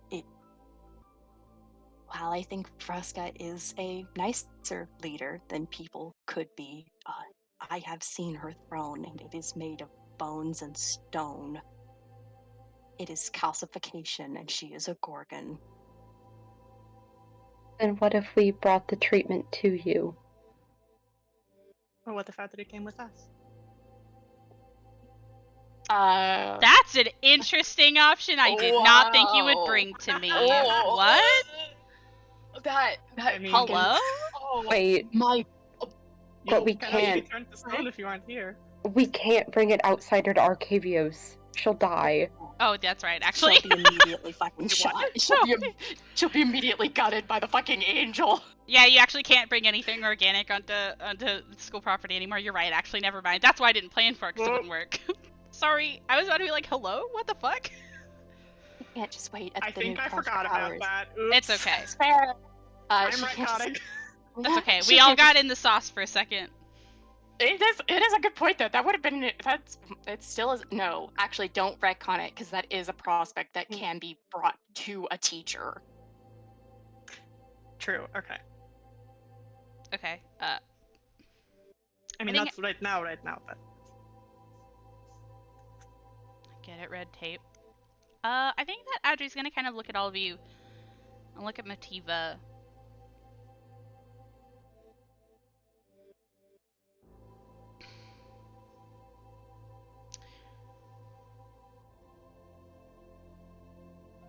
Tell you what. And I think that she's gonna go try to light her cigarette. And she takes a second, and instead I think she's gonna hold it out to you. I take out my lighter and I light her up. Okay. She takes it, and she puts it between her lips, and she says, I respect you. I respect what you're doing right here. So I respect you enough to make this real. And Audrey is going to slowly take her gun off of her shoulder. She's gonna... It's sort of like a shotgun mechanism, so she opens it, takes the bullets out, puts 2 more in. And she's gonna look at you and say, if you can outrun me, I'd like to see what other shit you can handle. And I'll deal with that one.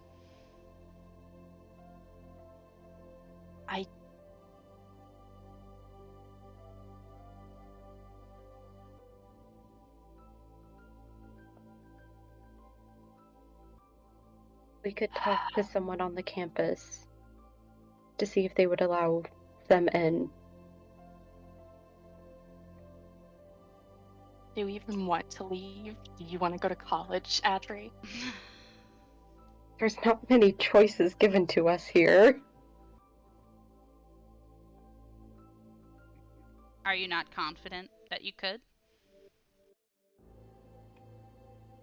I could beat the shit out of you right now, but I know that you would also either die in the sewers or be calcified later.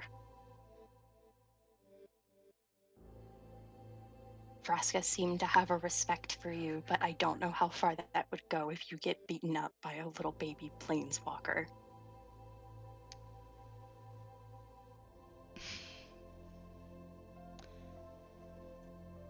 I think that's fair enough, but not to be crass, but I've been killing people since Vraskas didn't have tits, so... I think if I came back and you weren't with me, I think if anything, it would prove to her that you're strong enough to go on your own. If you don't think you want to do it, if you don't think you can, you don't have to.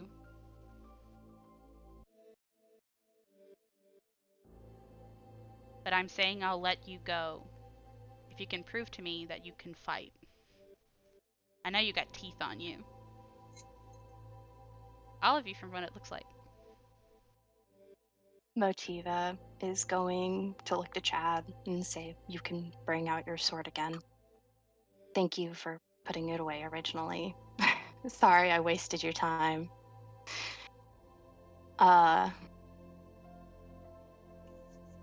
And she's going to hold up a hand, and I'm going to use dissonant whispers, and she's going to say, I really hope I get to see you again. Oh, that's I need you to make a fun. wisdom save. I will. I didn't think you would throw the first punch. That's hot. Woo! Okay. What do I have to beat? 14. Did not beat that.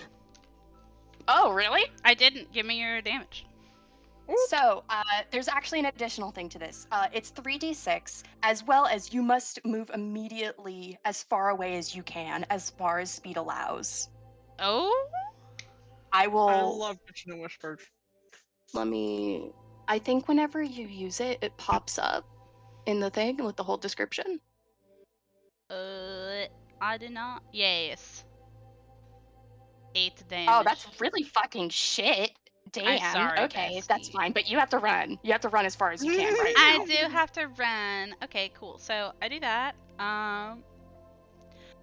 Yeah, you go to say that, and you go to cast this spell, right? And really quickly, you can tell that Adri also didn't expect you to throw the first punch. Adri didn't even have their finger on the guard, didn't have their barrel up, and you see that they go to bring it up with this sort of fire in their eyes at what you've now shown, the prospect of a challenge, as you see it hit them right between the eyes as they let out this sort of hiss.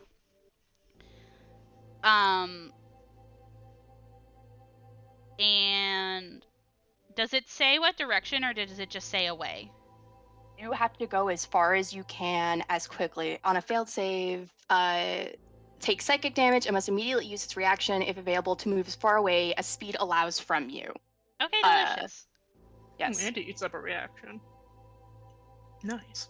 Nice. So you gotta go. Yeah, Go I away. gotta go. I definitely do, and I think you see Adri go to kind of recoil and like twitch in a way that looks unnatural, spine curling forward.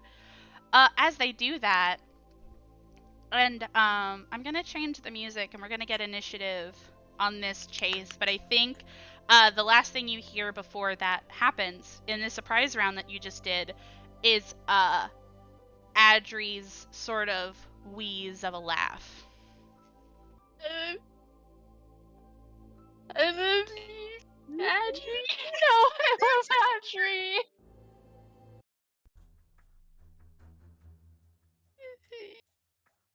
Hi, everybody. 1 second. Hold on, I'll be right back. All right, to give everybody a little rundown, this is going to be a chase mechanic first and foremost. You definitely can stop running to fight if you so choose, but the terms were clear. Get away, you know? Get away.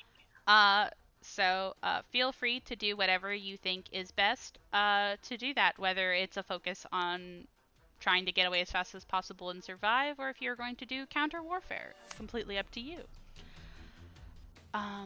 Oh, I have to roll for Chad. Chad also can do stuff. Oi, chick. Oi, chick. Senator's son. Okay. Adri's still at the bottom of the list, which is very funny. Oh my god. Okay. Top of the line, we got Dove. Hello. Because they are still dealing with that, I think Dove is just going to run and I think spend their action to dash. Big dash. We love a big dash. Big dash. Okay, so that's gonna put you at 90 feet away from Adri. Sure. I will also Bardic Inspiration Motiva. Ooh. Aw, thank you.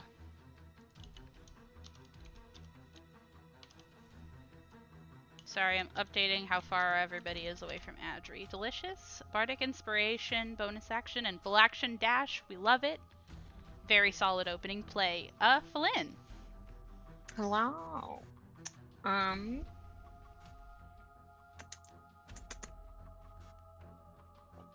Oh, excuse me. I think I'll just go ahead and dash. Delicious. Mm. You're also 90 feet away from Adri. Do you do anything with your bonus action?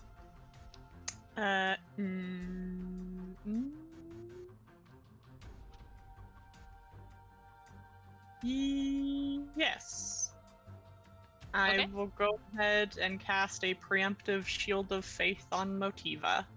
Delicious. Aw. You get a +2 bonus AC for the next 10 minutes. Oh, thank you. Oh, that'll be the whole fight. That's awesome. Okay, cool, awesome. So that is going to be Motiva's turn. Motiva. Yes. You get to tell me what your action is, but also keep in mind at the end of every round, you will also have to make survival checks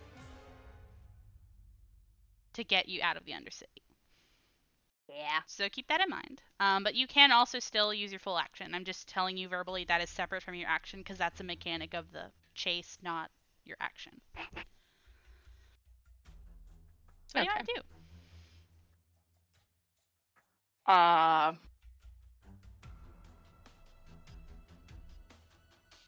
This might not be the best choice. Oh, maybe I should have.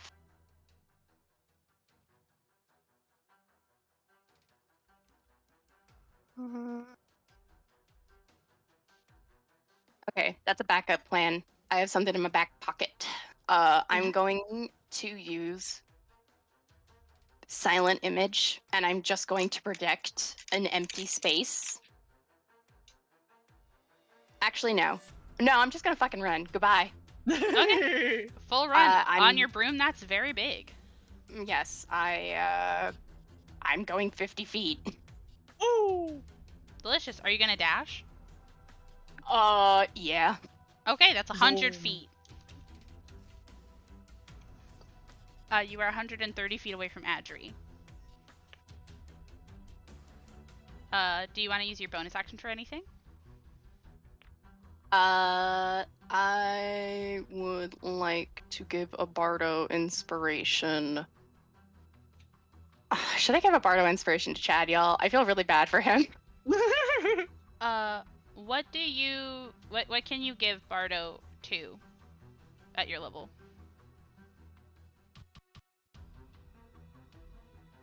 Pity.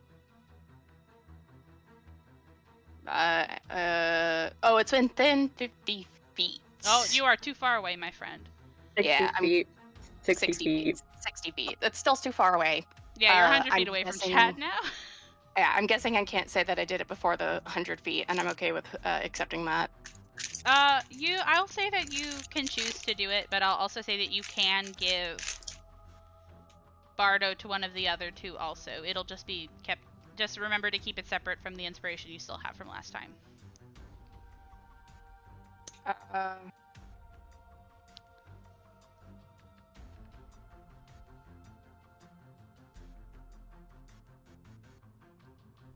got nothing. I just have to go. Sorry, gang. Run. Run like the fucking wind. Yeah, run, bitch. Okay. That's gonna be Chad's turn, and Chad is also going to dash. Because fun fact, Chad has no ranged attacks. So if we're running, he can't fight actually. But that takes us to Adri's turn, who is sort of still shaking off that spell that you did. And it's a bit far away to see, but you three, Dufflin and Chad, y'all are running, I assume, basically together, because this is basically like a corridor that you're in right now. Yeah. Amazing. Beautiful, splendiferous. Oh god. We about to get AoE'd. As Adri goes to take aim, I do need all three of you to make a dexterity saving throw. There Got it is. it. I should have done blast. 18. Oh, Motiva doesn't That's hit a natty you. You're too one. far away. Natty 1? Ooh, love that. Okay. Oh, sorry, you said all three of you, so I was just like, okay. Oh, I'm sorry. I meant the third one was Chad. I'm sorry. Okay, that makes sense. Apologies. Okay, so, Dove, you save. Chad does not save. And Flynn does not save, which means Dove, you take 4 fire damage, and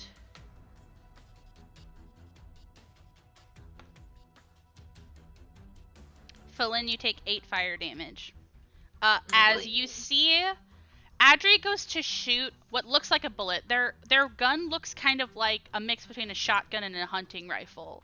But they take aim and shoot at your feet as you run past. And you hear a click as that bullet explodes into almost like this twisting opening of a flower of flame that licks at your heels as you run past it. And if any of you are looking behind you after you run, you see Adri goes to take stock of the situation and runs down a side passage. Oh. No. Uh-oh.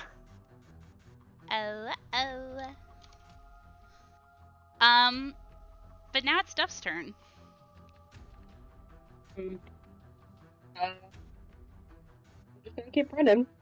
Okay, Yeah. cool. Let's Gotcha, add another Kim. 60 feet. Let's fucking go. Definitely forgot, though. Ash, I need you to roll me your first survival check.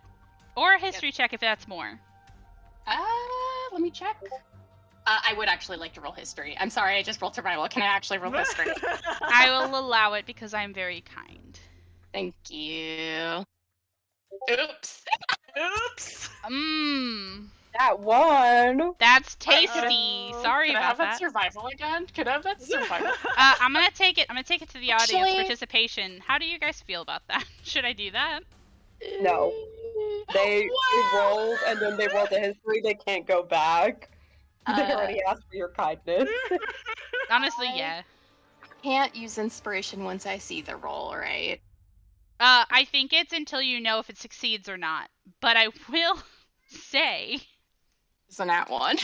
it is. Yeah. I think it's very hard to assume that that would pass. So, Yeah. if you want to use your inspiration, you can. No. I'll take the L. Okay. No. You go as you guys all sort of start running and moving forward. Motiva, leading the pack. You are that fear that was creeping into you when you were trying to find the station to begin with is starting to crawl up your throat because you still can't feel confident about where you're running. You don't know if you're going to find where you want to go, but you keep running. So I believe that takes us to Flynn's turn, unless Dev, you have a bonus action you want to do.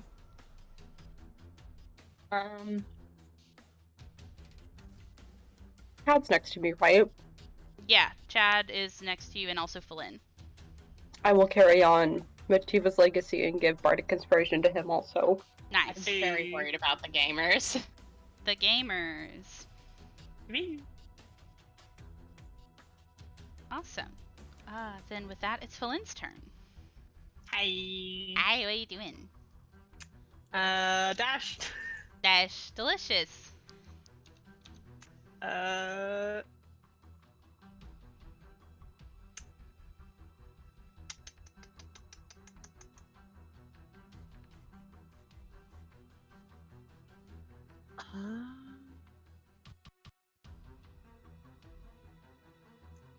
Yeah, I think that's it. Okay. Motiva. Hi. Dove and Flynn have overtaken you by 20 feet now. I'm going to give Bardic Inspiration to Dove. We are passing around the same Bardic Inspiration. I love it. We're getting ready. We're getting ready. How far is Adri from me? The last you saw, you were 130 feet away, but you do not see where Adri is because Adri is not directly behind you anymore. We lost sight of her. Is- Yeah, she went There. into a side passageway. I.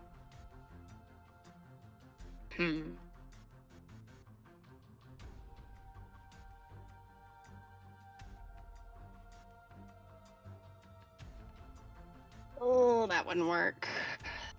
That wouldn't work. That wouldn't work. That wouldn't work. Gang, I think we just have to keep going. Yeah, honestly. Whenever Adri pops up again, be warned though, I will be murdering. That's fine. I dash. You dash? Okay, you're now 80 feet in front of Dove and Falin. You are over 100 feet away from Chad. Oh boy. This is the con of having really fast modes of movement. Sometimes other people do not. But Chad will also dash, so Chad is now lined up with Dove and Falin. And something really interesting happens, I think, where he goes to kind of sprint to catch up with you, and as all three of you guys are running, you see Chad go to casually look down a side tunnel as if like trying to find sight of Adri again. And that is whenever Adri takes their action to shoot as they burst forth from this side passage. And I'm gonna say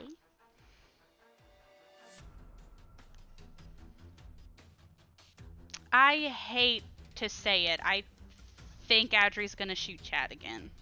Chad! It's okay, he's got Bardic in. Speaking, he'll be fine. What can I add Bardic Insp to? Ability check, attack, roll, or saving throw. Delicious, delicious, delicious. Okay, cool. So the interesting thing about that is that this one isn't a saving throw because it hits him. Damn. He's gonna die. No, you don't know that. But you do kind of see it sort of hit. And so something really interesting that I think you guys pick up on is that earlier whenever he was grazed, it didn't damage his jacket. But this one, it kind of catches him in the collarbone above his t-shirt. And this one does hit him. And he takes a pretty sizable amount of damage. But he is not looking too bloodied. Good. So there is that. Adri is now right next to all of you. Oh! That's Because very Adri came out of the side passage. This is very good. This is very good. Is it? Yes, Dove, I can do something. Dove, it's your turn.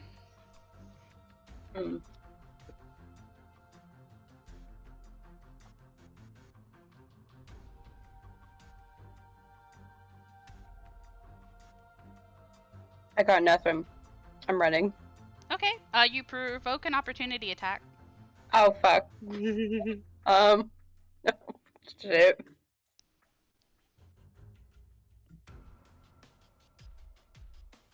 Actually, yeah, go ahead. Okay, cool. I'm gonna look up something really quick because I want to do something fun.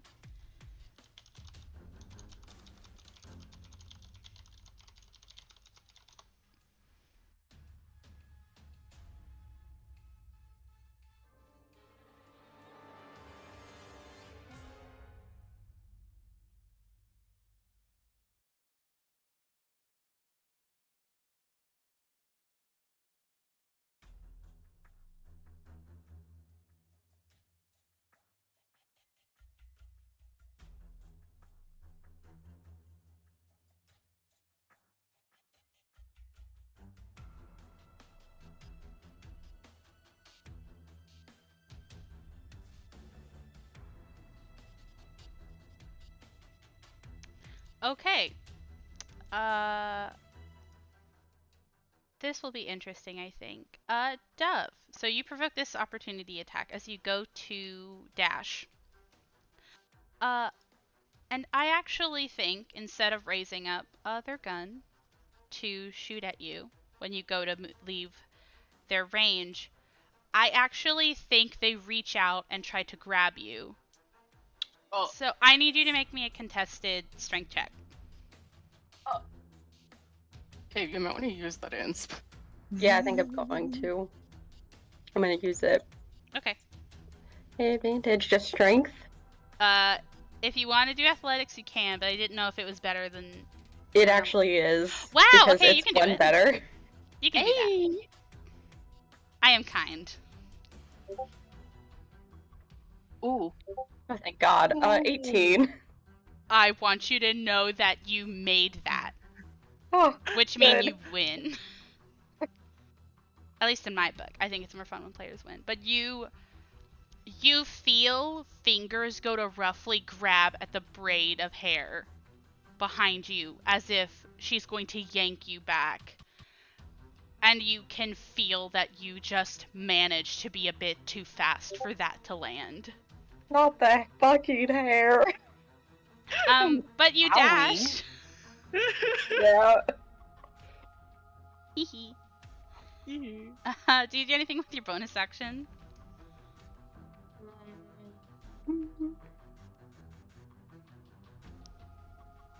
No.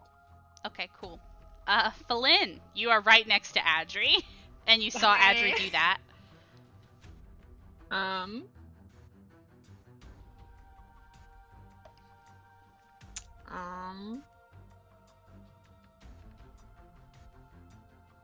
And I ask. Oh, go ahead. I was gonna say, I will tell everybody that you have to use a reaction for an opportunity attack, so Adri cannot do that to anybody else this turn. That's right. So I want to put that, if you're formulating, you do not have to worry about that. I think worse Okay. DMs wouldn't tell you that, but I feel like I'm willing to be open about that. How damaged is Chad? Can I ask that? Bloodied, but not too bad. When I say a sizable amount of damage, it's like a sizable on the die. But Chad has like a little bit more HP than y'all have, so. Wow. And Chad is also right next to her. Yes. Okay. I have two options that I keep going between. If I run ahead, would I be able to maneuver a magnify gravity in a way that it wouldn't get Chad? Ooh, I will look into that. Give me a second. Oh, that Is would it be 10 really good foot? for. Oh, go ahead. Go ahead. It's a 10-foot radius sphere. Mhm. I will say yes, because it's not really like. This is kind of like, as you're running, you guys are running through the Undercity, which isn't always just rooms, isn't always just hallways. I will definitely say that, like, you are not always enclosed by walls, so if you run, you can maneuver it to be slightly off of Adri to not hit Chad. I'm willing to do that. Okay, it would still hit Audrey though? Yes. Okay. Then I will do that. I need a Constitution saving throw from you. I will give you a Constitution saving throw. I do not think an 8 passes. It does not. Adri's I'm saving gonna- throws are fucking awful. Adri wants us to live, damn it. Yeah. It's narrative. Okay, so this is gonna be 2d8 force damage. Okay. That's 6. And their speed is halved, and any object that isn't being worn or carried needs a strength check to pick up or remove. Ooh. So my speed is halved, you say? Yes. Wow, how long does that last? Until the end of their next turn. Wow, good to know. Very good, very nice. Yeah, good to know. And then you also ran, so 30 feet? Yes. Okay. Wow. Okay, cool. Motiva. Well, I'm going to piggyback off of Sarah, and I'm going to fuck Adri. I'm going to bonus action Hex. Ooh, Hex is fun. I need you Oh, I don't have to roll anything. So I'm Yay. gonna bonus action hex. Oh my god. I didn't realize hex was so easy to use. Hex is a really good spell. So it's 1 necrotic damage, which isn't the big thing that needs to be worried about. So I get to choose a ability check to give disadvantage to, and I will be giving a wisdom disadvantage. Mm-hmm. I think that the damage, you don't do the damage until you hit with an attack. Mm-hmm. Oh, So thank you. you add a 1 to your attack after this, but I do Okay. get the rest of it. So what's the ability check you want to pick? Wisdom, and I'm going to be using Dissonant Whispers. Okay. 1 second. Halved speed, wisdom, disadvantage. Okay. Do your distant whispers again. Wisdom save, disadvantage me. Yes. Oh, wait, is it saving throws or is it just ability checks with disadvantage? It is just ability checks. You're correct. Never mind. I have to re-roll that because I rolled 2 dice at once. I'm sorry. Oh, I saved that. I got an 18. Okay, that's fine. You pass. However, I do get to give you half of this damage, and I will be adding the 1s, so it will be 7? either 6 or 7. Yeah, I will do the 7. 7 one. Yeah, I will do the 7 one. Also, Motif is going to tell Chad to get the fuck on her broom right now. You are too far away to tell Chad that. You're 80 feet away. And I move closer to him. Okay. Do you want to move the 50 feet closer to him? Mhm. Okay. You are neck and neck with Flynn now. Dove is at the lead. Also, thank you, Mackenzie. That was a very quick save. I do appreciate you looking out for me. You, Mackenzie. I read it wrong, and that is totally my fault. I'm sorry, Panini. No, it's okay. It happened. I just wanted to give credit where credit was due because Mackenzie is so cool and knows how to read. Actually, on ability checks made with chosen You should do strength. I mean, you could still do wisdom because that would affect survival. Strength is also a good option, but wisdom is not bad if they're also still having to make survival checks. I'm going to say Dex. Dex? Okay. Because I'm pretty sure they're using that to aim. Yeah, but an attack roll isn't an ability check still. Yeah. With Hex, I usually go with Strength because that can be applied to grapples, but... Okay, I'll do Strength, sorry. No, you're A-okay, you're A-okay. Like, we're helping out, you know? Yeah. The many options, you know? Yeah, I just don't want to seem like I'm taking advantage of you. No. No, it is really hard to read. I didn't do that out of being like, oh my god, you got it wrong. I was just trying to like be like, hey, I think it is actually this thing. Yeah. Thank you. Delicious. So I did the damage. You moved closer to Chad. You're 30 feet away from Chad. You're neck and neck with Flynn. Dove is 30 feet ahead now, right? Okay. So it's now Chad's turn. And Chad, now being within melee of Adri, is gonna try to fucking stab her. Stab her. Step.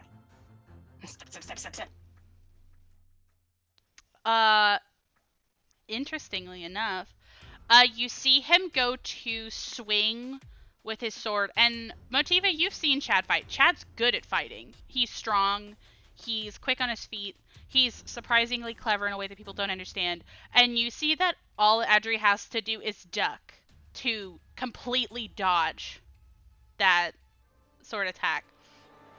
And she just kind of goes to look at him and be like, "Oh, did your daddy buy that sword? It's really nice."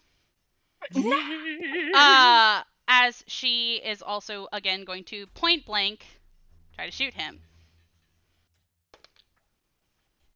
Yeah.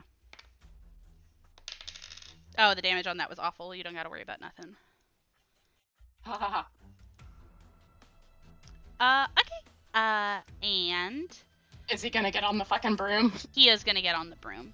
He's gonna go run. He's gonna get onto it. Tell me the mechanics for the broom again. It's a weight limit, right?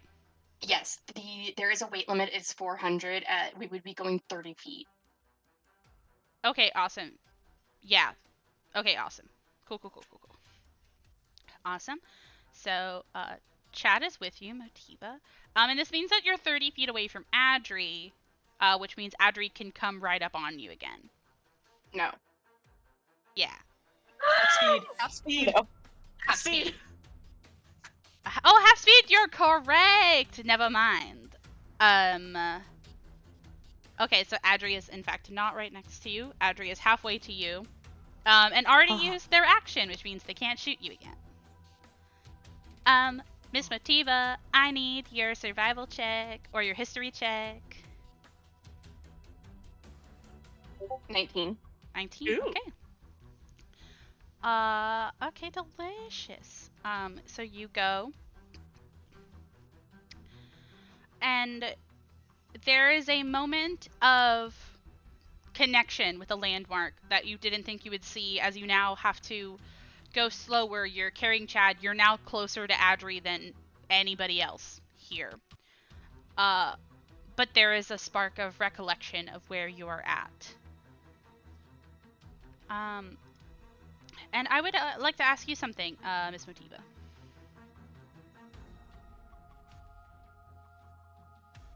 Yes.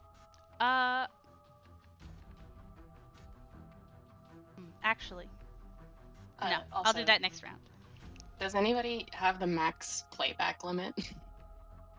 What? What? Pause it real quick. The stream, yeah. In a minute. But it's the top of the round, so, Devothy, you are, now 50 feet away from Adri, and about 30 feet in front of everybody else.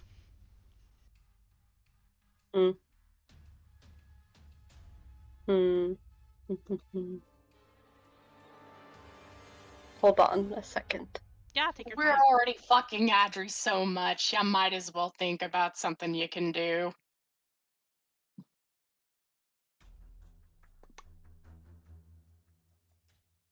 There's nothing I can really do right now without doubling back to get her, but I think Dove is not going to dash and is just going to run the 30 feet this time and is going to pull out their rapier.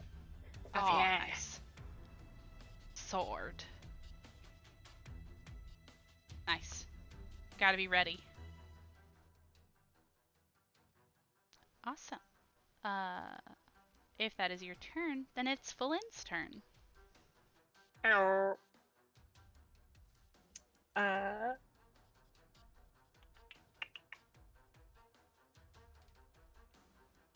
How far away is Audrey from me right now? From you, about 15 feet. Okay. I'm gonna go ahead and hi. I'm gonna cast Sapping Sting at her. Oh, Sapping Sting. I need a Constitution saving throw. Constitution saving throw. I did not make that. Got a 3. Okay. It is a 1 point of necrotic damage, and also you are now prone. Oh my god. I like to imagine the visual is the same thing as the last time she cast it, with the glowing strings in the air, and it like goes ahead of her and then connects on a different string back and gets Audrey like right in the chest. Oh my gosh. Oh my god. That's really cool. Okay. Am I prone until like the end of my next turn, or am I just prone in general? You are prone in general. That's one of the things where you have to use Spend your your movement to movement. get up from it. Oh, you're Yeah. very... Sarah, you're very good at making people not able to chase you. What the heck? Thank you. Wow. Flynn is I the don't have any AC, anti-chase don't hit build. me. Flynn is the anti-chase build you never knew you needed. Puts in my notes, never do chase mechanic ever again. Yeah. Me and Sarah have a bunch of fucking spells that are just like, no. No, get away from me. Go away. Go away. Delicious. Okay, cool. it is now Motiva's turn. And Motiva, I actually really want you to tell me, how are you feeling? I want to check in with Motiva. What's your emotional Stressed. state right now? Stressed? A little bit stressed. She is very worried about how bloody Chad is. Also, he keeps getting taunted, and that's not good. And she's also very worried about poor Dove and Falin, because Falin doesn't have armor. Dove does have armor, but they almost got their fucking wig yanked. She wants this done soon. Yeah. I'm actually gonna ask you for a different roll. I want you to roll me an Arcana advantage. Oh. Oh. Oh, wait. Oh. Hello? 18. 18. Okay. Oh, my playback has also timed out. No, I just My changed God, the music. Undertale. I just changed the music. No. Just send it in, and it'll still pop up on your thing, and that's all that matters. Okay, Yeah. I'm sending it really quick. I have it in my thing. Hold on, I'm sorry. Weird that it does that. Yeah, that's super Don't weird. like it. Don't It's this like song. It's this song. Ooh. Motiva. You feel like you're made of light. You are a star fallen to the earth. You are a meteorite burning up in the atmosphere. A sewer pipe comes up in your vision, and your hundreds of hours of work down here in the spores tells you that the fastest way is to just go over it. You do it easily, your broom tipping up almost instinct as breathing. And it feels like coming into sunlight. The air is biting cold, and you're not in the rotting Undercity anymore. Ooh. Sitting astride your witch's broom, with Chad holding onto you for dear life, you are suspended in the air for a moment with your hair floating up as if defying gravity, time slowing down, as you look around you to a glittering sunlit forest, covered in deep banks of snow and teeming with life. Under you is not a filthy sewer sluice, but a babbling brook dappled in the noonday sun, its bed smooth pebbles. Once you cross over it, you're back in the dark with your friends, still rushing as your life depended on it, because your life has always depended on it.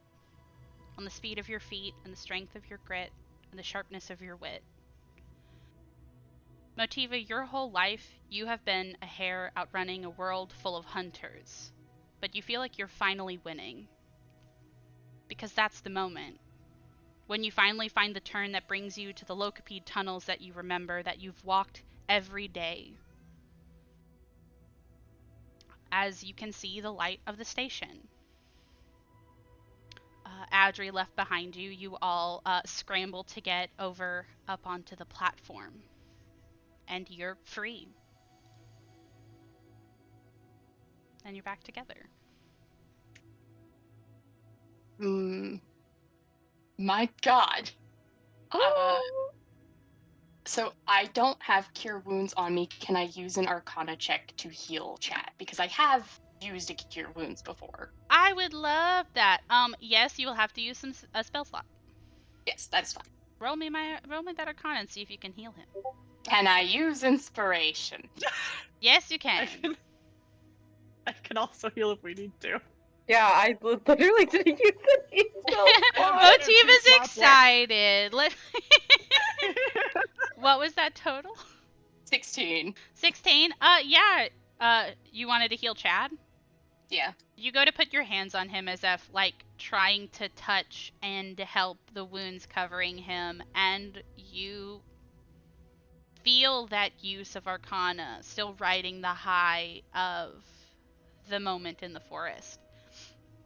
And you actually do see skin start to knit together, but it almost looks like leaves sprouting, like roots moving on top of soil as he's knit back together. What are y'all two doing?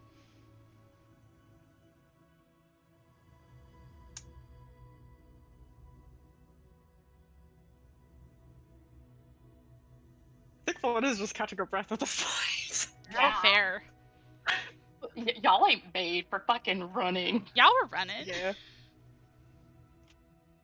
I do think, as she is catching her breath whenever Motiva is done healing up Chad, Felina is just going to hug her. She's gonna curl her lip, and she's gonna cover her mouth, and she's going to nod and say, "We need to go."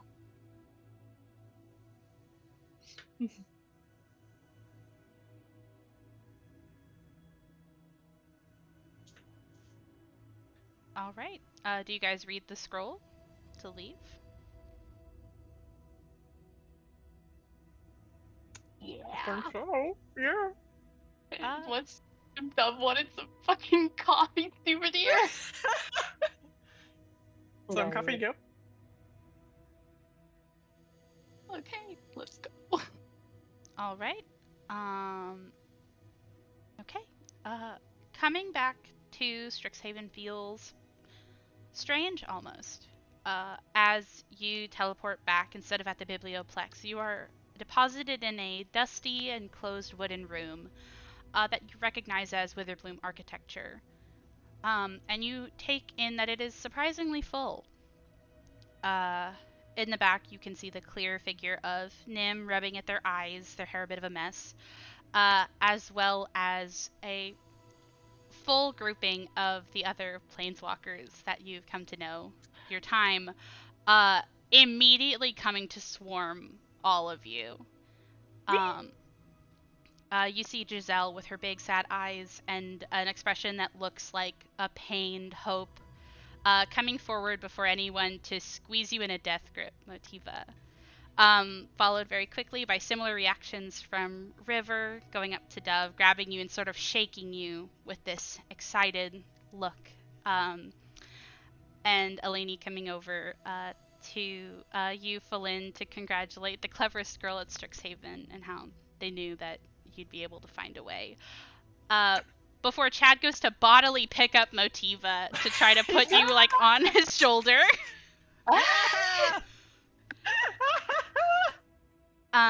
Because you did it. You got her back in a way that none of you knew if you would be able to. However, the excitement is quickly put to a close as Nim pulls out their parent voice to tell everyone to put down the injured students and to please move. As you're kind of all looked over for any injuries, any scrapes or cuts or damages, getting healed and examined for no lasting injuries. And you see in the corner of the room, actually, you see Professor Onyx having returned.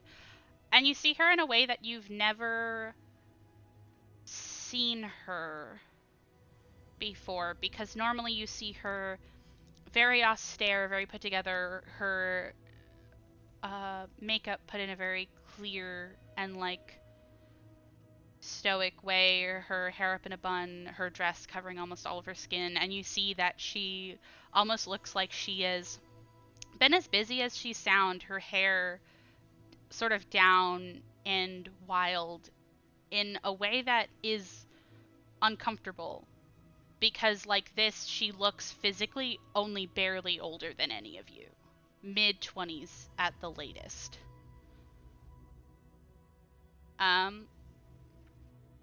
And she says, welcome home. Hi.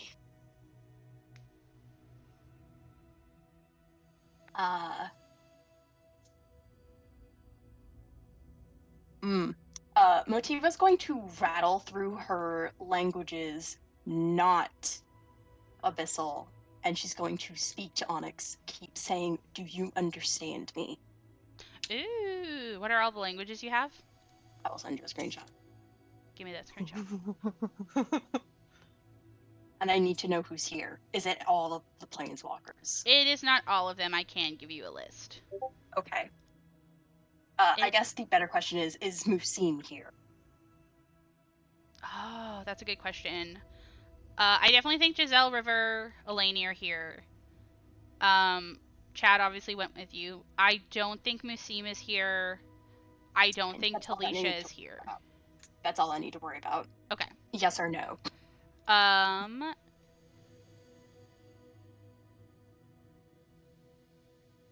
She can speak Infernal. Cool.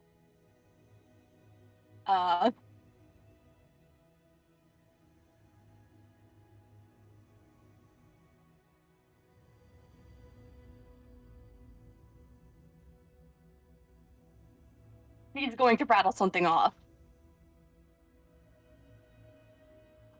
But otherwise, she doesn't look angry. Okay. After a quick second where you see her eyes kind of narrow and she looks at you, she also doesn't look mad, but she kind of sends a quick response before moving on and addressing everybody. I will say, if either Dove or Fulin knows Infernal, you would be able to understand this, so please tell me if that is the case. Nope. I do not. I know Abyssal, not Infernal. I know. Dang, Rip. As you told me the first episode, baby! And that's a callback. Okay. She says that to you really quickly. And yeah, you guys are home and healed. I am going to pause the recording right now for our break because we've been here for 2.5 hours. Woo! Okay, and we're back after the break. You are currently back in the witch's clinic. You've been welcomed back by your friends. You see a disheveled Onyx that you've spoken to very lightly, Motiva. And Nim has checked all of your injuries, and after seeing that you are not particularly injured, the lot of you, goes to dissipate one of their pests into mana to heal you all up to full. Nice. Woo! What would you guys like to do? I would like one of you to speak because I've been talking too much. I think Felina's gonna take off her hat of disguise. Fair enough. No more Zavine. I would actually like. I'd actually like Dove to go talk to Nim by themselves. Okay. You can pull Nim aside. Do you want to go into an entirely different room? No, here is fine. Okay. When You can you either- examined what? Oh, sorry. I was gonna offer if you want to DM it to me to keep it a secret, then you can, or you can just say it. Drama? Please? Drama? You caused drama without us knowing about it. I mean, I'll start drama in front of y'all from now on. That'll be fun. Dove will just ask, so when you examined Motiva, you didn't find anything out of the ordinary? Nothing that well, physical changes aside, her creature type is the same. When we spoke with her in Ravnica, she said she was dying. I think it has something to do with her spirit, but I'm not sure.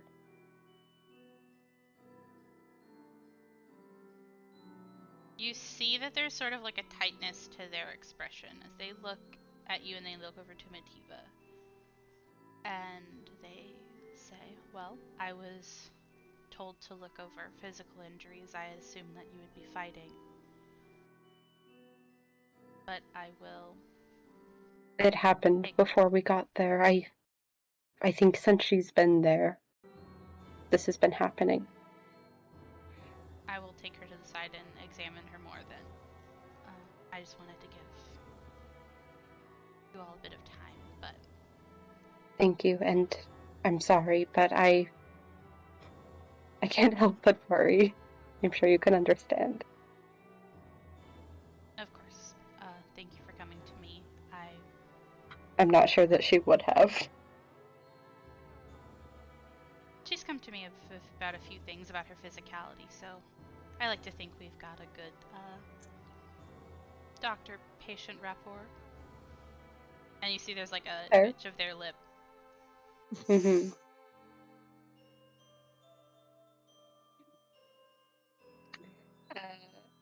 And we'll walk off. Okay, delicious. I do think, depending on what you guys are doing, Nim actually might try to pull you to the side, Motiva, to examine you further. So if you don't want to, you will have to speak up about it.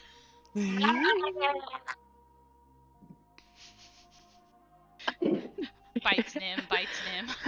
I don't think I could successfully bite Nim. They handle pests too much. You think they don't have like hands like a mom Oh, 100%. where like touch boiling oil? Oh god, yeah, Motif will fucking go. Okay, cool. Motiva is removed from the scene to be examined in another room for a little bit. But she's in safe hands. Winky face. Winky face. But you guys both can continue to RP if you like.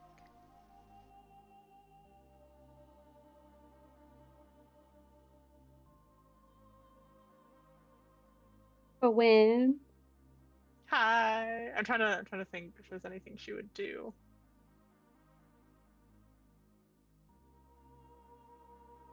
I feel like she's just generally like. Actually, no. You know what? While Motif is being checked up on, Flynn is going to go to Onyx. And is going to ask if are there any updates? You mean about Ashan, right? Yes. You see her go to hand out a scroll from a fold in her skirt and say, I came back so I could be the first to give it to you whenever you arrived. This will do the same as the one I told Teferi to give you earlier. It will take you directly to him. Alright. Then we'll nod and take it and say thank you. Of course. She's gonna kind of look over to you and also to Dev and to some of the other people in the room who are kind of chatting amongst themselves but also still fussing over you. And she gives both of you kind of a nod and says, you all are a lot more capable than I think I gave you credit for a while. Well, I would hope so. I have 2 centuries under my belt. I have to be good at something. You'd be surprised how a long life can still make people quite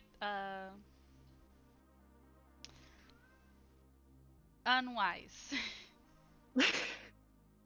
But I see that that is not an issue that I've seen you have. Maybe sometimes.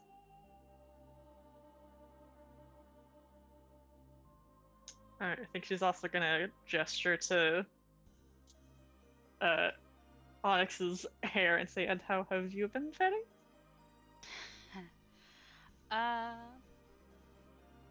Honestly, not terribly, all things considered, but she goes to smooth some of her hair back. I have never been to Zendikar.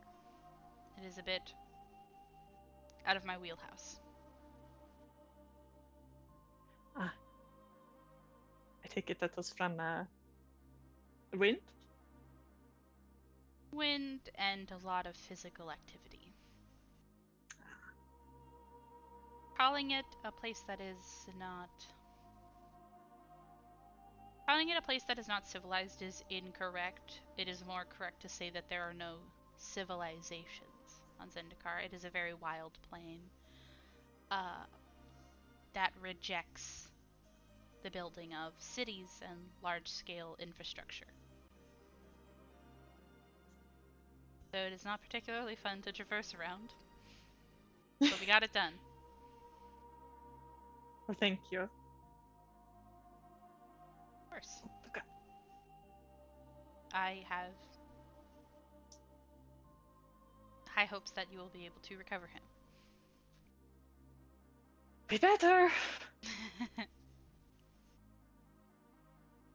He did not seem so keen on us going to find him. That is the impression I've gotten of him in the few interactions I've had with him. But that might be a good sign. Independent planeswalkers go very far.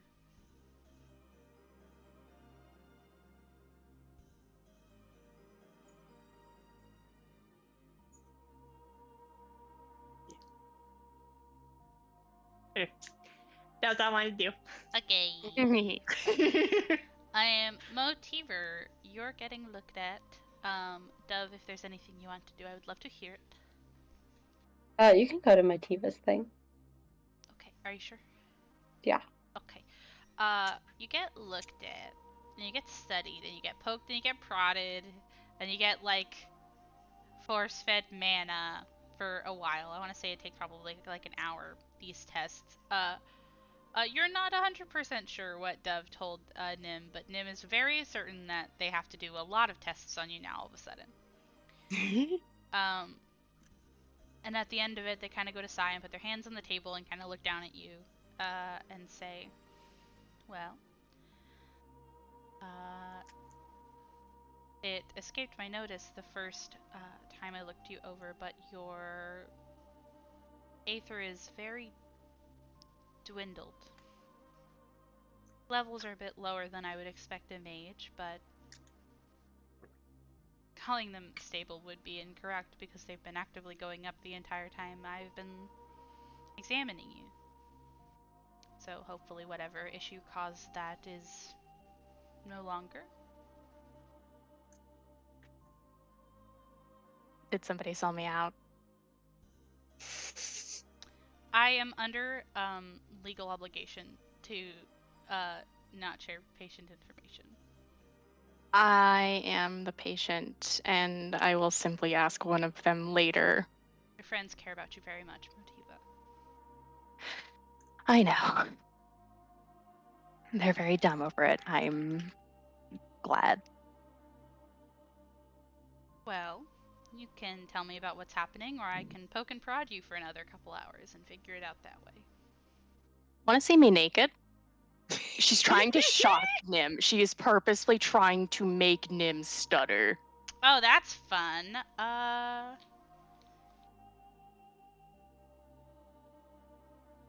Okay, 1 second.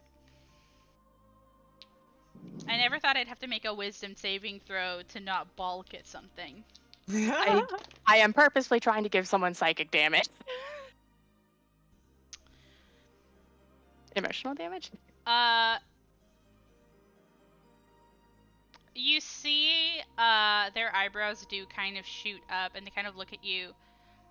And they kind of go to put a hand on your forehead, like under your bangs, to feel your temperature.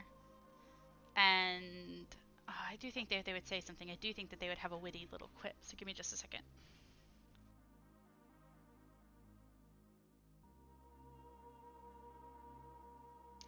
I think Nim's gonna say, now I know your endorphins are probably running very high, but I don't think when you just got back is the time, considering I just got news that you might be dying. Fuck, this never works with you. Okay. Motiva's going to stretch and she's going to say, I am going to take my shirt off. That's fine. And she's going to unbutton her shirt, take off the corset, and she's going to show Nim her back, which is an open hole. Yeah, it's definitely at least half the size of how we've been drawing it in her completed form, as it has been steadily growing the entire time you've been gone. And you see that they go to kind of trace the bark lining the hole and sort of like looking inside. And how do you feel about that, Motiva? Like, is that like something that feels awkward? Is it uncomfortable? She's like twisting forward.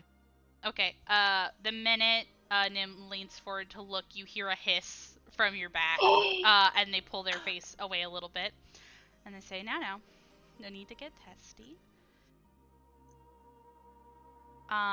There she is. And you are kind of standing there being examined for a little bit before Nim kind of goes to poke a bit at the edges of spine that are above and below it. And you feel this sort of sharp pain at the base of your spine whenever they push in. And they say, kind of without preamble and no hesitation, "I think you're growing a tail."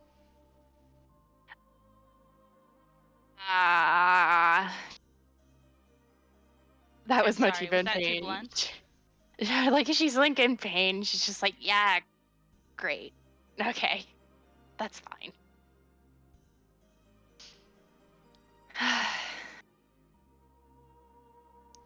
Your hair's growing abnormally fast. I'm aware. It's why I've been cutting it. Nim is gonna also put their hands on your scalp and kind of start to rub at it a little bit. And if the tail wasn't foreshadowing enough, I feel like there's this certain spot at the very base of your skull that's usually covered by your hair that hurts a bit whenever Nim's fingers go over it and say something similar here to probably your witch's turn.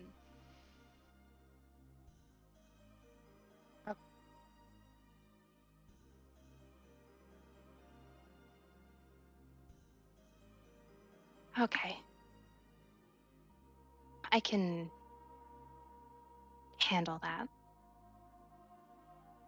I know last time we joked about how having a third puberty was awful, so I'm sorry that it's longer than you expected.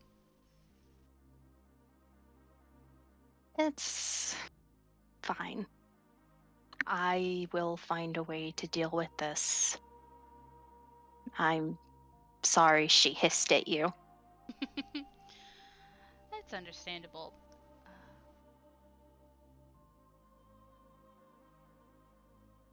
Friends are allowed to be a bit protective. But I feel confident that your changes shouldn't be too unbearable, though if you ever have too much pain, you can come to me for something. I'm grateful. And it seems that the problem with your mana has started to resolve itself, but please don't hesitate to come if you feel anything changing. It must have been strong enough for you to feel a marked difference, so you'll be able to feel if it happens again. Okay. Okay. Thank you. Of course. And she's gonna start rapidly putting back on her clothes. And Nim is going to be, yeah,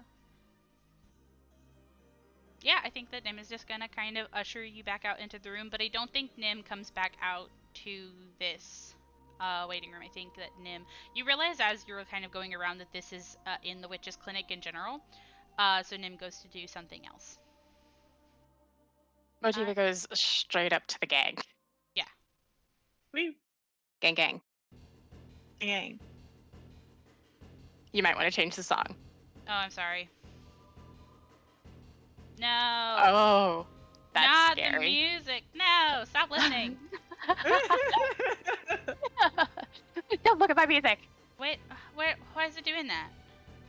Because it's not looping, it went to, it skipped past Waterfall, it played, like, Legacy or something from, like, Undertale, and then it played this one. No, that's really fair. Sorry. No, it wasn't that. It was that the video was full screened, and I was really confused on how to make it not be full screened. Oh. Sorry, Okay. I was confusion. Okay, this should be fixed now. Anyways, ignore that. What y'all Yes, doing? sir.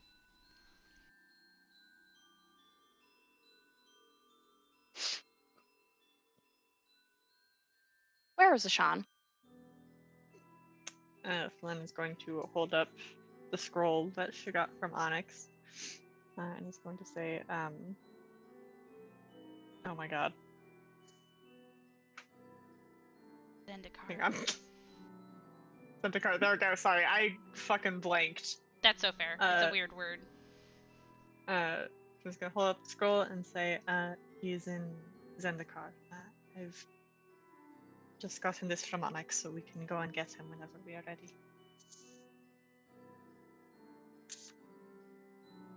Okay.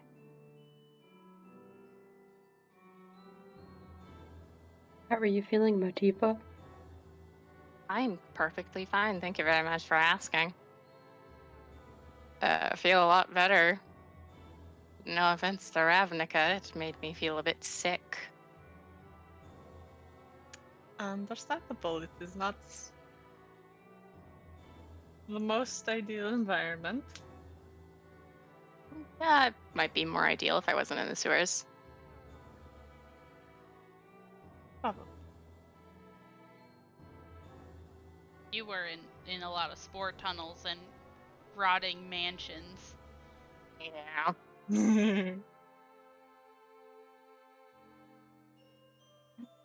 So are we going now? Later? That is what I wanted to ask you both. I am itching to get going. However, we did just come back from an ordeal, and I am sure you, Motiva, could use some rest, whether or not you want to take the rest right now or not.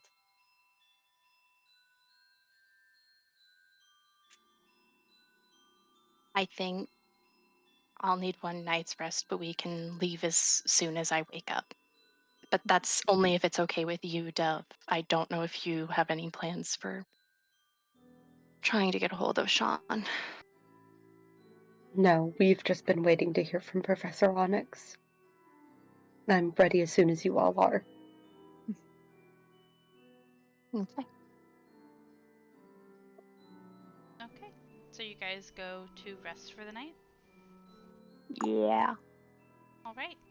You are walked to the dorm room with this sort of air of excitement and triumph from the other planeswalkers, but you three know that the coming day will have another situation either like today or maybe completely differently. As you go in blind to try to save your final roommate, as that space in the dorm feels particularly poignant, especially for you, Motiva, in your first night back. Yeah. Yeah.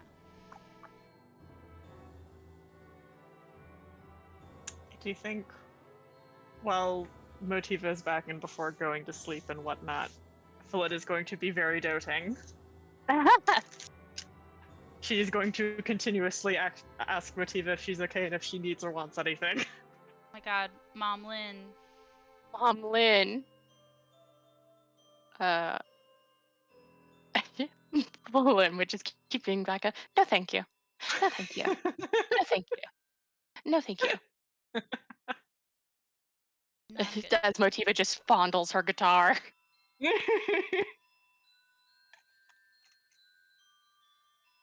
Oh, that's right. You went there with nothing. Yeah. Yeah. All your stuff's here. I get my ship back. Oh my god, I get my ship back. Hold on. Yeah, you do. You can keep going. I'm moving my inventory around. If you are a bit rusty on practice, Motiva, I would play with you. Aw. Thank you. I haven't been playing guitar, but I have been singing, so I will need help. We can do keys. Let's do chords. And I think Motiva would absolutely be willing to do like chord practice with Dove. That's so cute. Oh, I like to imagine like the hallway just filled with music. Mm-hmm. Ow. Motiva The bust first night back. some violin and piano. Wow. Wow. I can also play my flute or my lute, because I have those now. A My fun own double. guitar. Yeah, yeah. A guitar for Dove. Yeah. Dove tar. I think that would be. Oh, I think that's really fun though. The idea of like Dove guiding Motiva through doing chords. The occasional aw shit. Ah, shit. I think it's cute. It's good to have you back. We missed you if it wasn't obvious. I'm glad. And as soon as you feel better, you can go back if you want to.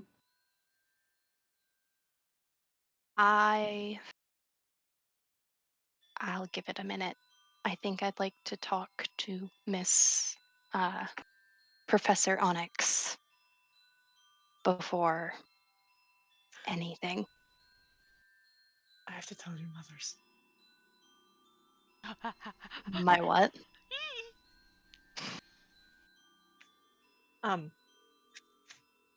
I might have made some kind of blood pact with your mothers. Oh, sweet fucking Christ. Helen, what? Motiva and Dove dropping the lute and guitar combo. Excuse me? It's fine. It's fine. It's okay because we got you. Blood We're here. pact? It's fine. My mothers would not make a blood pact. A Well, they're the sage? ones that sliced my palm. Excuse me?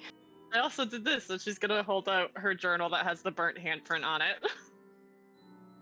Oh, did you know about this? She like looks to Dove. No! This is the first I've heard about it! Flynn did talk to Dove about meeting with Motiva's moms. Oh, okay, I'm sorry. It's okay. It's okay. I retcon. It's still shocking to hear blood pact. Yeah. Oh. Well then, what did you ask from the pact? Well, technically, I didn't ask anything. It was more I swore to them that I would get you back. Oh my god, Flynn! You don't make a promise to my mothers without asking for something in return. I I didn't even either. know that. Is My that sisters know the that. lesson that we're taking away from this? That's the lesson you should take away from anything. If you make a deal with somebody, at least get some cash out of it or something. If my mothers are actually like, she like points to the handprint, you could have asked for magic or something. They could have items. You like trinkets. I can't believe you. Oh. I could not, in good conscience, have asked them for anything. I'll make them give you something if they cut you open and We Took some of should your blood. find a Sean, but then you can go tell them, I think. Yes. That's a fun mini session for later. I've never met your mothers, but they sound terrifying. Maybe you can No. come with us next time. Yeah. Oh, Dove, you love my mothers. I don't know how much you like Would I? Kale. Yes, I don't know how much you would like Kale, but I think you would like Tuli. She's very casual. People think that Ansa is the most casual, but Tuli is the one we actually go for when we want things.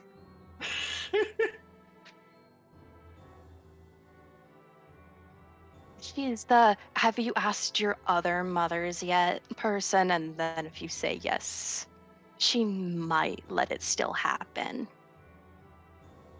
If she's in a good mood. Ansa would just say no. Yeah. Ansa runs a tight ship on that house. Yeah. Kale will just always say no. Unless it's about like education and stuff. Do you know what this feels She- like? Uh. You know that meme? No, it's not a meme. It's a riddle that's like one always tells the truth, one only tells lies. Yeah. It's a puzzle to get permission from your moms. Yeah. What do you Alright. feel like to Jeff? I think you'd like my mom's. Are your mothers also fey creatures? Apparently, probably.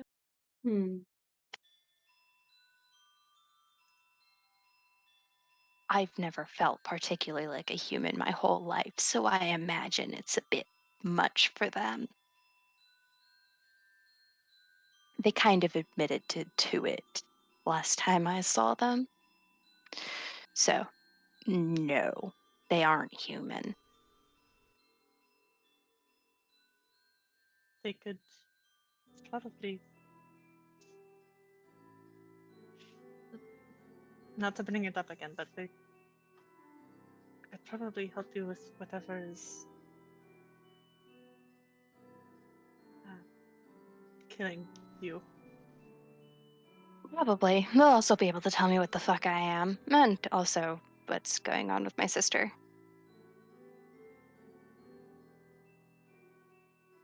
But those are answers for later. Yes, you need rest. She's gonna come over and put a blanket over Motiva. Oh my god.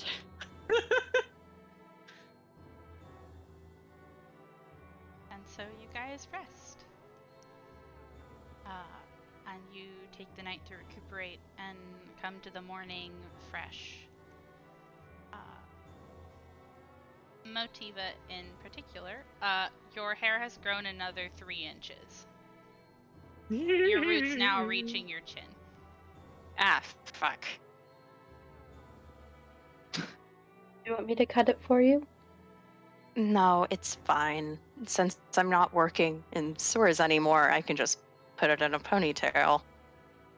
Oh, do you want me to braid it? Oh my god, I would love that. Motiva will just sit in front of Dove.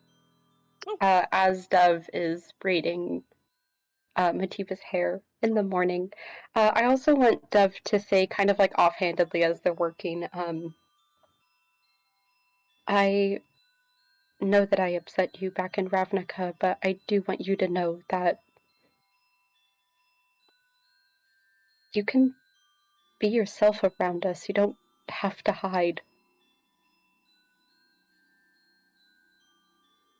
We'll accept you. And I understand if you want to go back. What was the reason that you looked human while you were in Ravnica?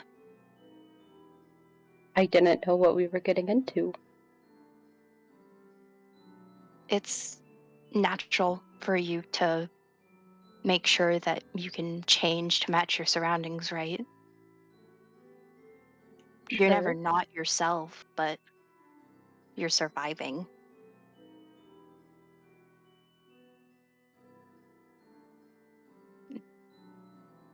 I don't think after being a part of the swarm for the time I have, I'll be able to change how I do things again.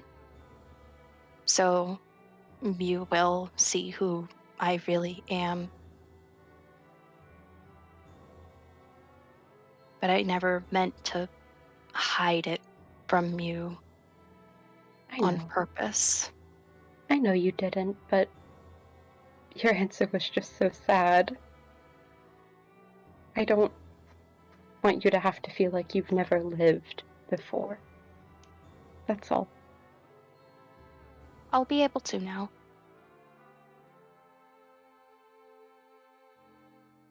I don't have to hide. I'm glad we called back to that because I really liked whenever you said that, Dove. It was really good. It was a really good line. I'm glad we're calling back. I love my party.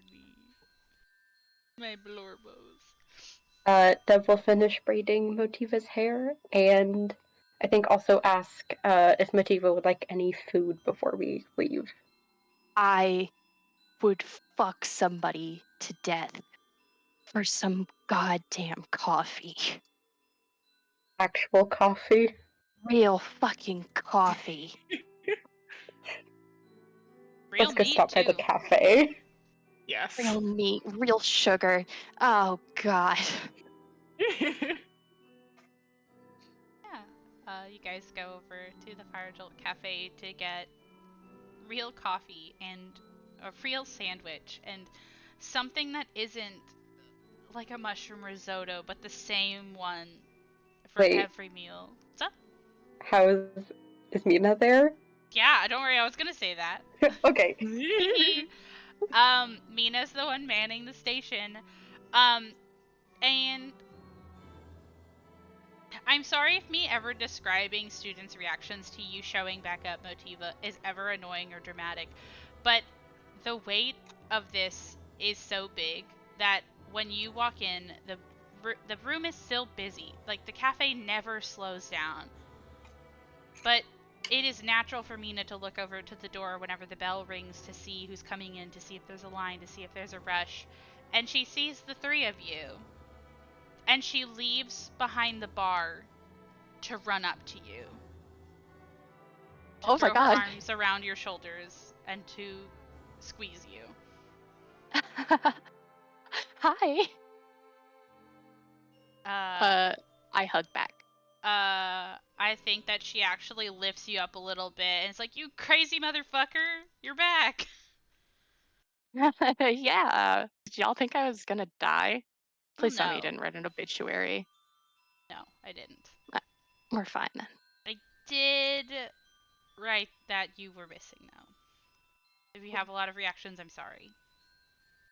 That's fine. But wow, you're really back, huh? Yeah. You should actually read the entry that she wrote. It was very heartfelt. I'm sure when I make my weekly visit to the Strixhaven Star Room, I will find it and I will read it. Have you told Gray yet? No, I'll probably see him at the sauna later and I'll talk to him about it. How I'm here. Hi. She's gonna wave from the little bit of air that she has. She lets go of you and puts her hands on her hips and say, well, okay, if you're gonna go out of your way to tell him, then I won't have to tell him for you. I will, however, only patiently wait one day, and if I find out tomorrow he doesn't know yet, I'm going to tell him. And I will be struck in the back of the head by him, don't worry. He is like that, huh? Mina, I have terrible news. I have not had real meat or sugar or milk in 2 months. Oh my god. I am going to buy your entire bakery. Bold of you to think you're gonna buy anything. Come on. And Mina will bring out a literal, free, not paid for, buffet. And she keeps coming to check up on you and talk to you guys as you, dig in. I am ripping apart that ham sandwich and coffee. Oh yeah, you're fucking it up. When I say you have been eating the same mushroom risotto for 2 months, that's it. That's all there is. And shitty sludge coffee.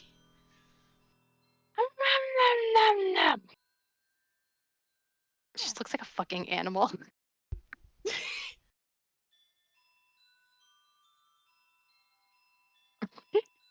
She looks to Dove and she's like, are you gonna wear that? No, you can have it.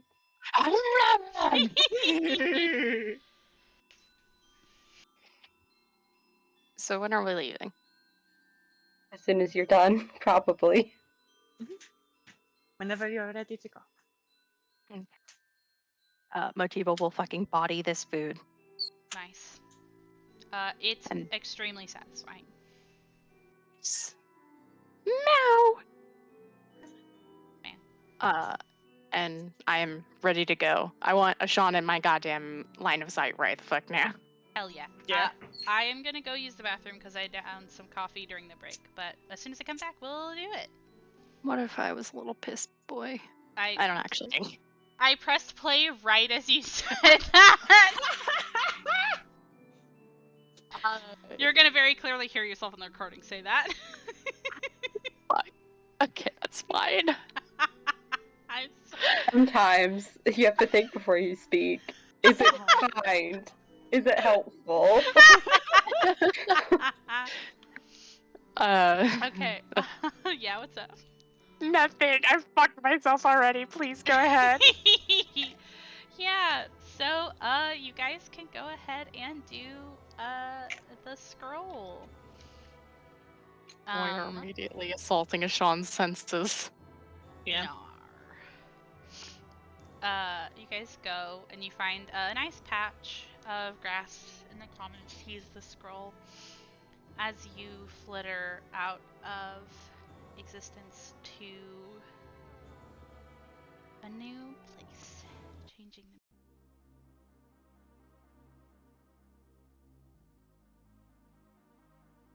As soon as you finish the incantation, you feel that your bodies are starting to grow used to the feeling of being shunted from one plane to another, as that warbly feeling between them becomes less and less, and you feel your feet thunk into hardwood. Panels of this deep, dark, laminated wood that you can very quickly see looks like the deck of a ship. Looking around you shows the surprised faces of the crew that you assume is manning this ship, but even more surprising is seeing open air and clouds past the railings instead of blue sea. The vista before you is huge floating rocks and broken towers and crumbling architecture, passing you by slowly. As you suddenly appear, the people around you obviously start making a commotion as if they're trying to sound an alarm in a language that you can't hear before you hear someone call out in common. Terrified. Captain, there's a chaos magic spike. Royal in T-minus 20 seconds. And that makes every single person stop looking at you as they go to scramble. I would like to know what you guys are doing in the half seconds while this has happened. I'm Where looking is for he? Ashawn. Where is is he? him? Yeah, you're gonna look around for him? Yeah.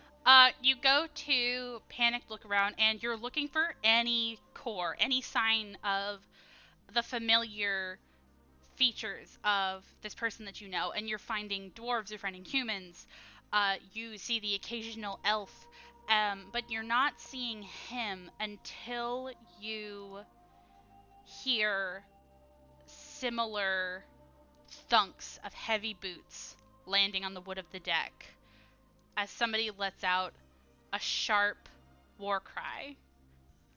As you see that the ship is actively being boarded.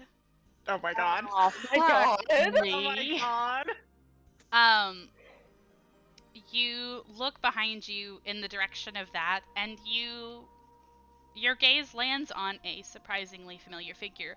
The entire group are core. All of them have the same gray skin, wild white hair, dark sunken eyes.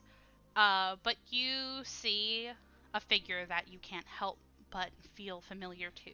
The same all black outfit, the same look on his face. But he is so much more different in the same way that you are also different, Motiva.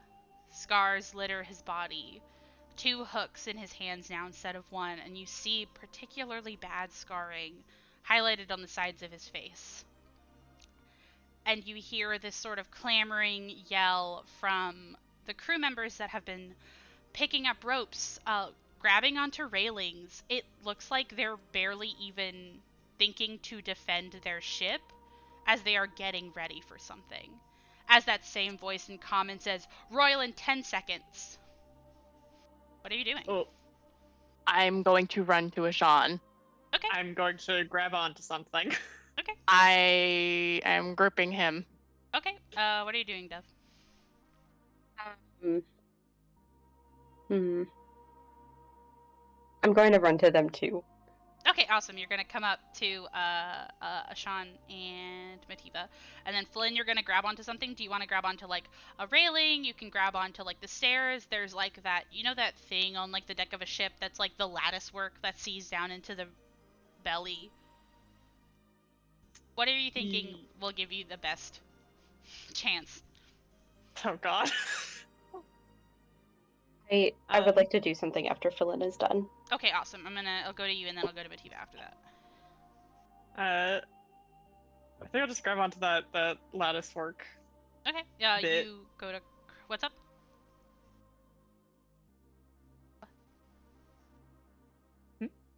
Oh, sorry, you were saying something, and I think I interrupted you. Oh no, I was just saying I'll grab onto the lattice work bit. Oh, okay.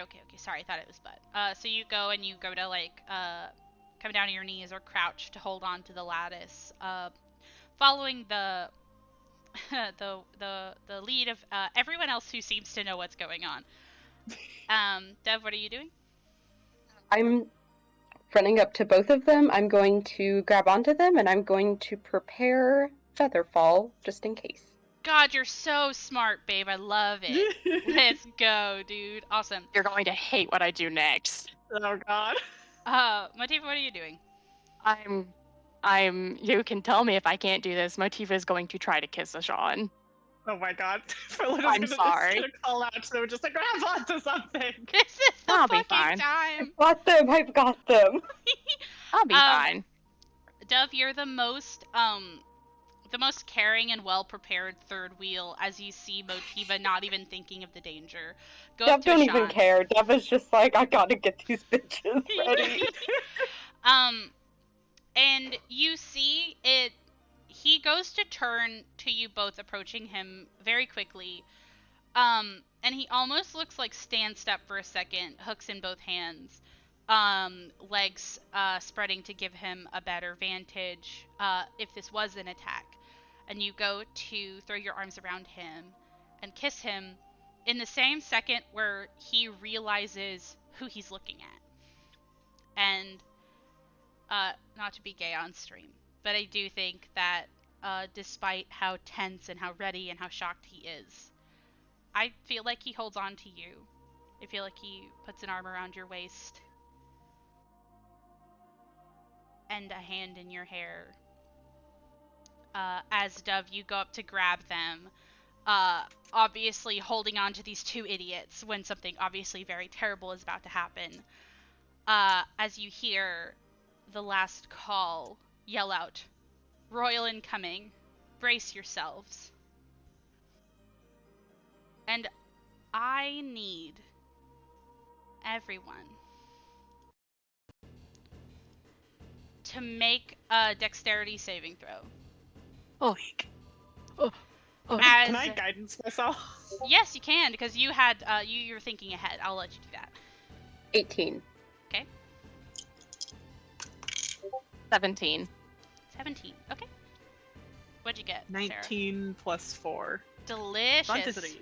So all three of you, especially Flynn, who's sort of bolstered by holding on to something, are rocked as a huge wind dashes itself against the side of this ship. The three of you who are standing get sort of rocked. Both Motiva and Ashawn holding on to each other, and Dove holding on to both of them.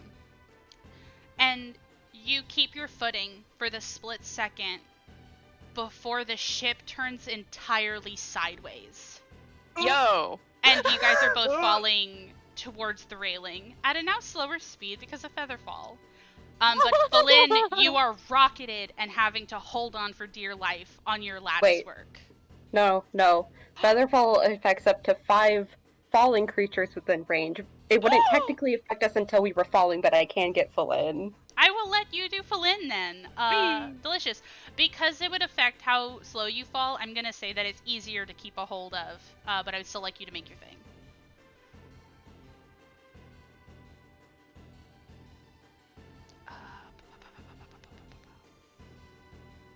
I think that would be a... what would you... strength check, maybe? How about Dex instead? But it's to hold on because of your body weight. Actually, fuck this. I trigger word my broom so I float. Oh, no, not you, just Flynn. Oh, get I'm fucked. You don't have hanging my on for dear broom. life. Give me your Goodbye, strength Flynn. check. You. Wait, can I? If I levitate, will that do anything for me? Oh, what do you have to do to levitate?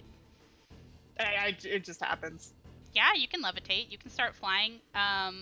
We'll do that. You can definitely pull out your broom, Motiva, because you are falling slowly, but you are definitely still falling with these three. Well, that's so smart. Whee! You guys are so smart. How much weight can your broom carry total? So the problem is that it's 500. Ooh. Okay, how much does everybody weigh? Aha. Dove, please say you weigh less than 90 pounds, or make Nope. yourself weigh less. I can't do that. It's 128 pounds. Oop. I am 187. I'll add that Okay. up. I can let go of you. No, Dove, I'll never let go. Stop.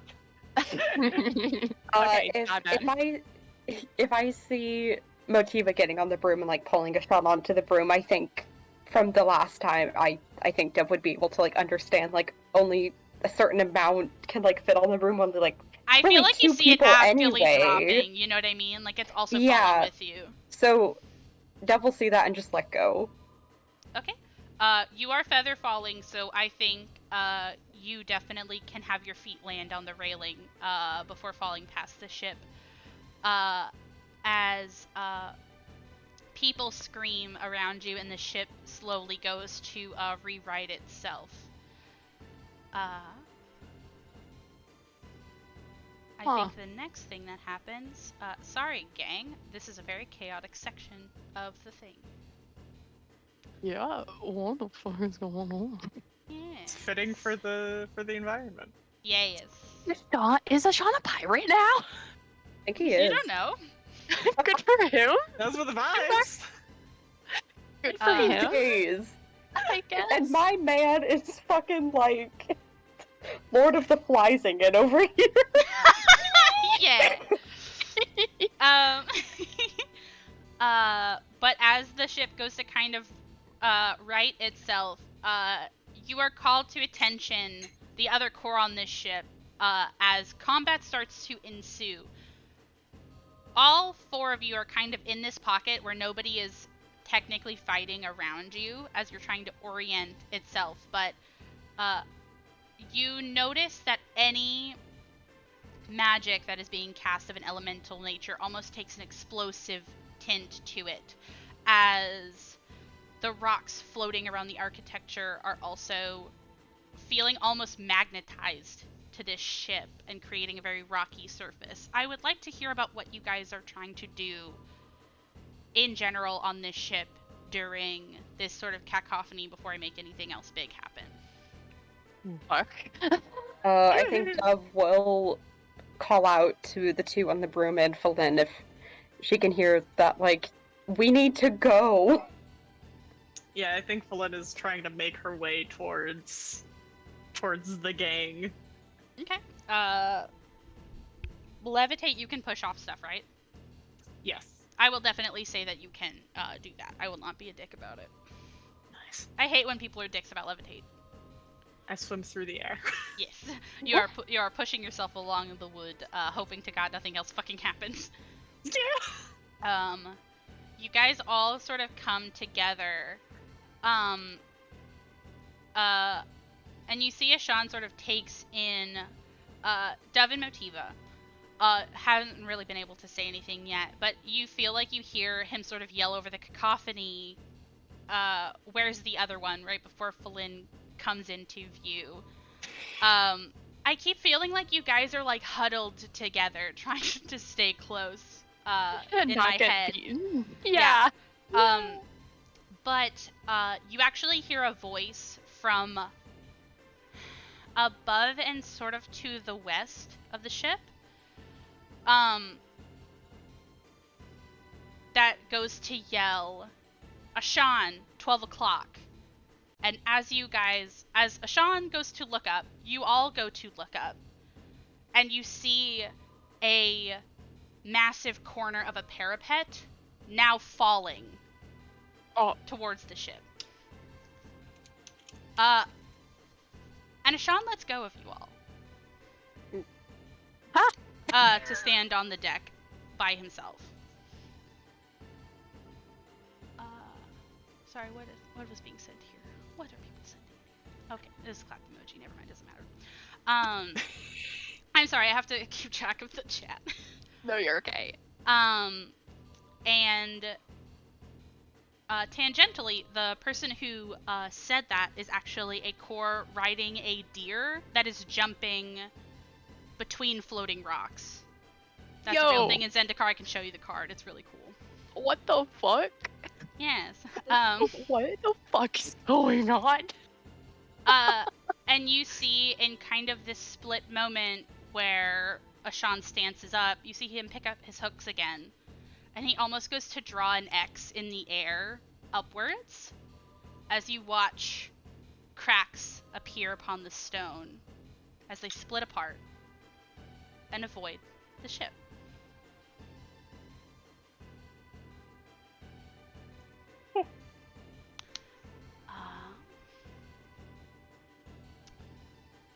Are you guys attempting to try to do the incantation to teleport out of here? Well, we need that motherfucker back. Yeah. And I don't. Flynn's, No, go ahead. Flynn's just gonna call it to Ashan and say, "We're leaving."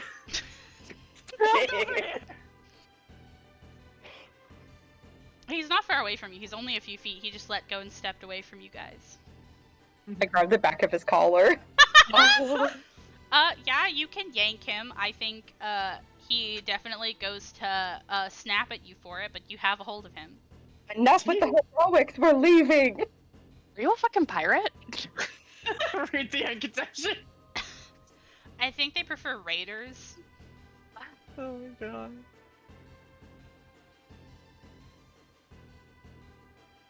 What the fuck?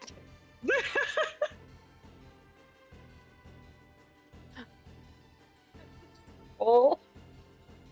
This absolute fuck of a man. He was just gonna be like, yeah, we're leaving, so you're coming with, sorry. Okay, well go ahead before you keep choking me. Use the spell scroll, use the spell scroll, use the spell scroll. Yeah, Use okay, this cool. one. I want everybody to roll me a...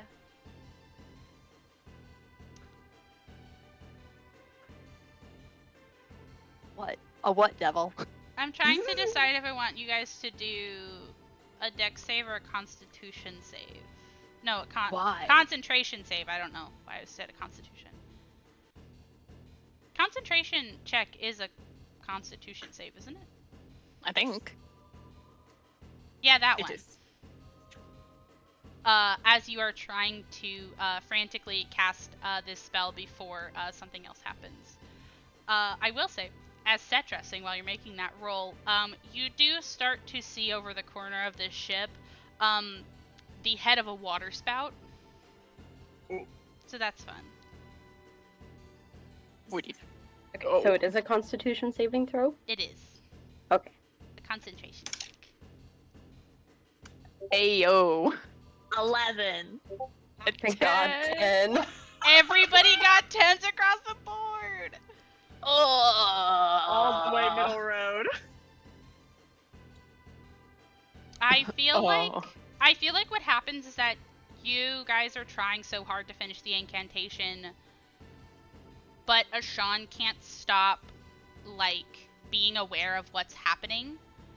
And he is the one that has to occasionally push you guys out of the way whenever a rogue sword or arrow comes by, or whenever something rocks the ship. So I would love for you to do one again, just to see how long it takes you guys. Oh, that's even worse. Even worse, 3. 5. How much did you get, A Matilda? nat 20. Oh my god. Okay. So 22. Okay, cool.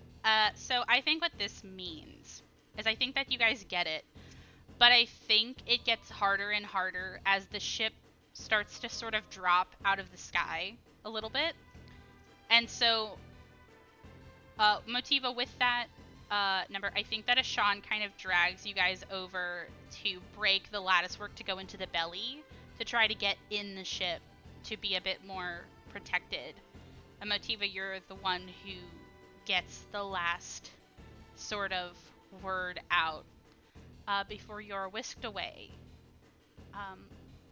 and you are brought back to the witch's clinic.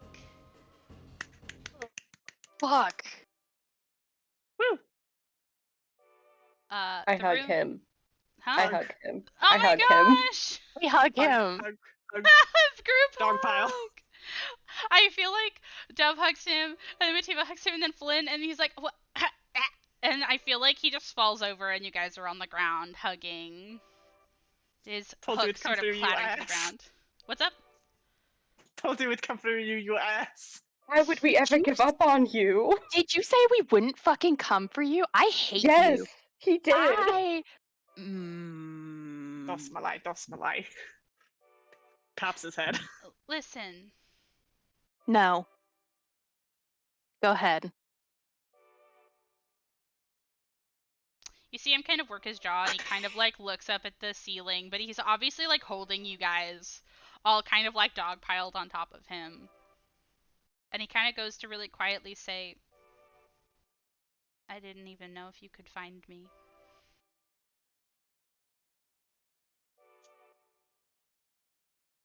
It took a while, but Professor Onyx was able to reverse engineer a teleport scroll that basically went to you and Motiva. It took time, but we were never going to give up on either of you.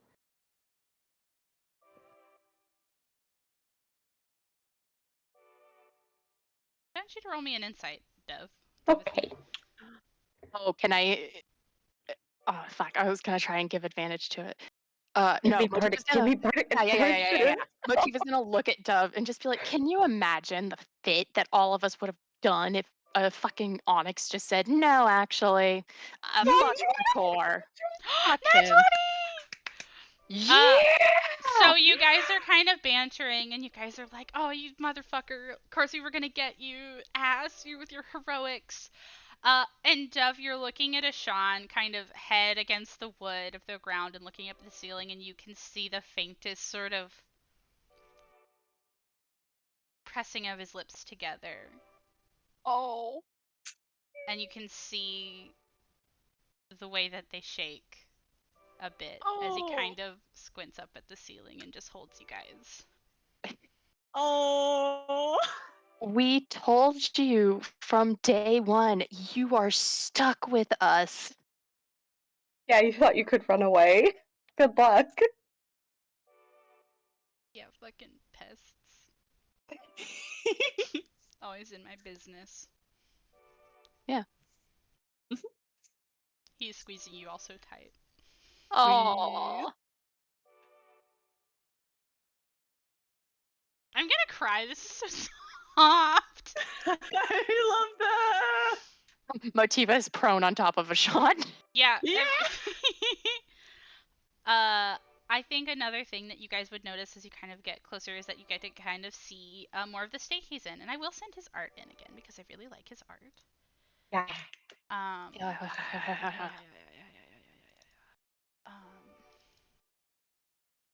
And something of note that you guys can see since you're so close up to him is you not only can you see the scars in such stark relief up close, considering he had none when you first met him.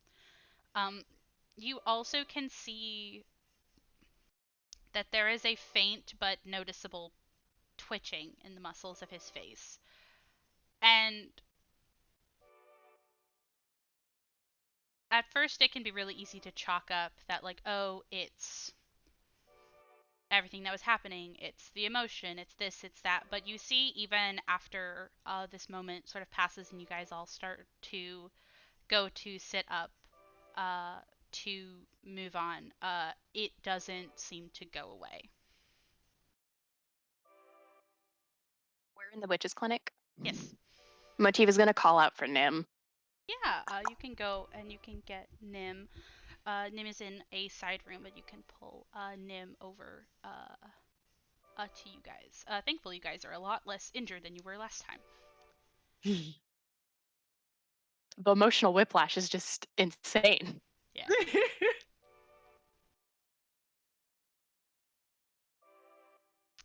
Yeah, but if you call Nim over to specifically look at Ashan, I actually think that Nim would do a similar thing that they did with you earlier, where they took you to the back and actually like looked at you, you know? And Ashan tries to kind of brush it off, but they're very firm. Also, kind of scruffing them to take him to the back to look him over. And it would take some time. You guys can wait, or you guys can go back to the dorm room. You guys can do other things, talk, that sort of thing. No, I'm staying here. Oh yeah, Yeah. we're waiting. The besties But she sitting was on in her the phone. waiting room. Oh, that's right, your phone. I forgot you had a phone because you've been away from it for so long. Hey. She's playing Stoku. We love a Sudoku. Helena's watching. Okay. Animal handling role Nim has to do. You literally avoid being bitten. Thankfully, we've already discussed Nim is very good at avoiding being bitten. A Witherbloom is perfect at dealing with unruly creatures. This one takes about as long, if not a bit longer than yours did, Motiva. But eventually, Nim walks Ashan out and gives them a pat on the back. And sends you all on your way. Something of note is that Ashan seems almost... Saying awkward feels almost out of character, but the way that Ashan comes back up to y'all, it almost is like he doesn't know what to say or do. You know?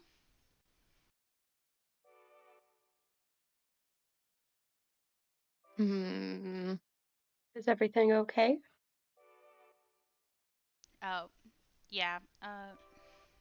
Something with my eyes. A lot happened when I was gone, but I'm fine. Doesn't bother me much. Insight check. Insight check. Insight check. Yeah. Go. Triple insight check. Let's go. 14. 9. 17 plus 6. Jesus Christ. 23? Lord. 23. Motiva, you try really hard to parse it, but it doesn't really come to you, maybe because of this sort of extra wave of worry that comes up to you. Dev, you get kind of an inkling of what I'm about to tell Flynn, but Flynn, you can definitely see through it where he does seem to be kind of flippant about his prognosis with Nim, but he genuinely doesn't seem bothered about that. What comes through more is almost a sort of boyish awkwardness, as if it might have been the time, or it might have been the emotion of earlier, but it almost feels like he doesn't know how to handle you all right now. Helena's just gonna smile at him. And is just going to say, do you want to get some food? Honestly, yeah. I hear Mina is giving free meals to returning planeswalkers. Oh, she's gonna regret that.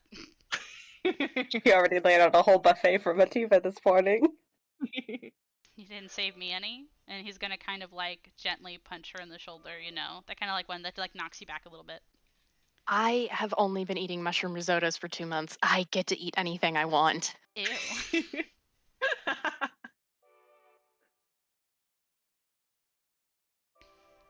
Well, they're not gonna stay open all night. Come on, come on. She's gonna grab him. Yeah. I think he's gonna also go and be like, God, you're such a nag. But The he's nag not here looking is at... Fallen. Yeah. I nag because I can. She's gonna be on top of you tonight. Yes. Alright.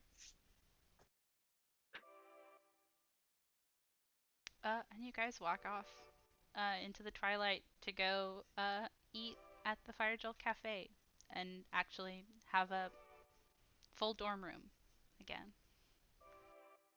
That's gonna be the end of the session today. You guys did it! The gang's all here! Together! Sean is our best friend. Sean likes you guys. Yes, cute You. for him. Tifa, you best believe that after like we all get settled and like we're eating, every time you glance over, Dove is just like staring at you after the kiss. Was not mentioned again. Dove staring daggers into the back of Tifa's head. I'm willing you to talk about it. Say something. Motiva eating her fucking panini. Oh man, it feels weird. I guess people are just staring at me. Makes sense. Dove glaring energy into her brain. You dumb motherfucker. You dumb motherfucker. Passive psychic damage. I love that. I will also say before I stop recording, a bit of flavor. Ashan kind of keeps that same mood throughout the rest of the night, but obviously a considerable amount softer than he was before this. And maybe seems almost a little delicate right now. Oh. Oh, we should go update Professor Onyx. That's Ah, fine. fuck her. Yeah. I will then. Okay, yeah, we'll tell her. We'll tell her. We'll tell her. Yeah, do you want to go up and tell her anything in particular, or are you just going to give her a debrief? He's alive. Woo! Everybody's back. We got that bitch. We got that bitch. Bitch acquired. Bitch acquired. It's true. Yeah, you definitely can take the time to do that. I don't think that she would. Well, and it's not that she doesn't say anything of note, but I think it's a lot similar to whenever you came back with Motiva, where she's kind of just like it's really interesting because you've never seen Onyx give like praise. So even this is really muted, but you can tell that she's genuine when she says that like she finds you three really capable now. And I think that she alludes that she is going to treat you differently because of it. I think that's really cool. Oh Nice. my god. Ooh. Yes. Level of respect earned. Yes. Yeah, so I'm gonna stop the recording unless anybody wants to do anything else. Can't think of anything right now. Yeah. Okay, awesome. I'm gonna stop recording so I can PS4, upload it. baby.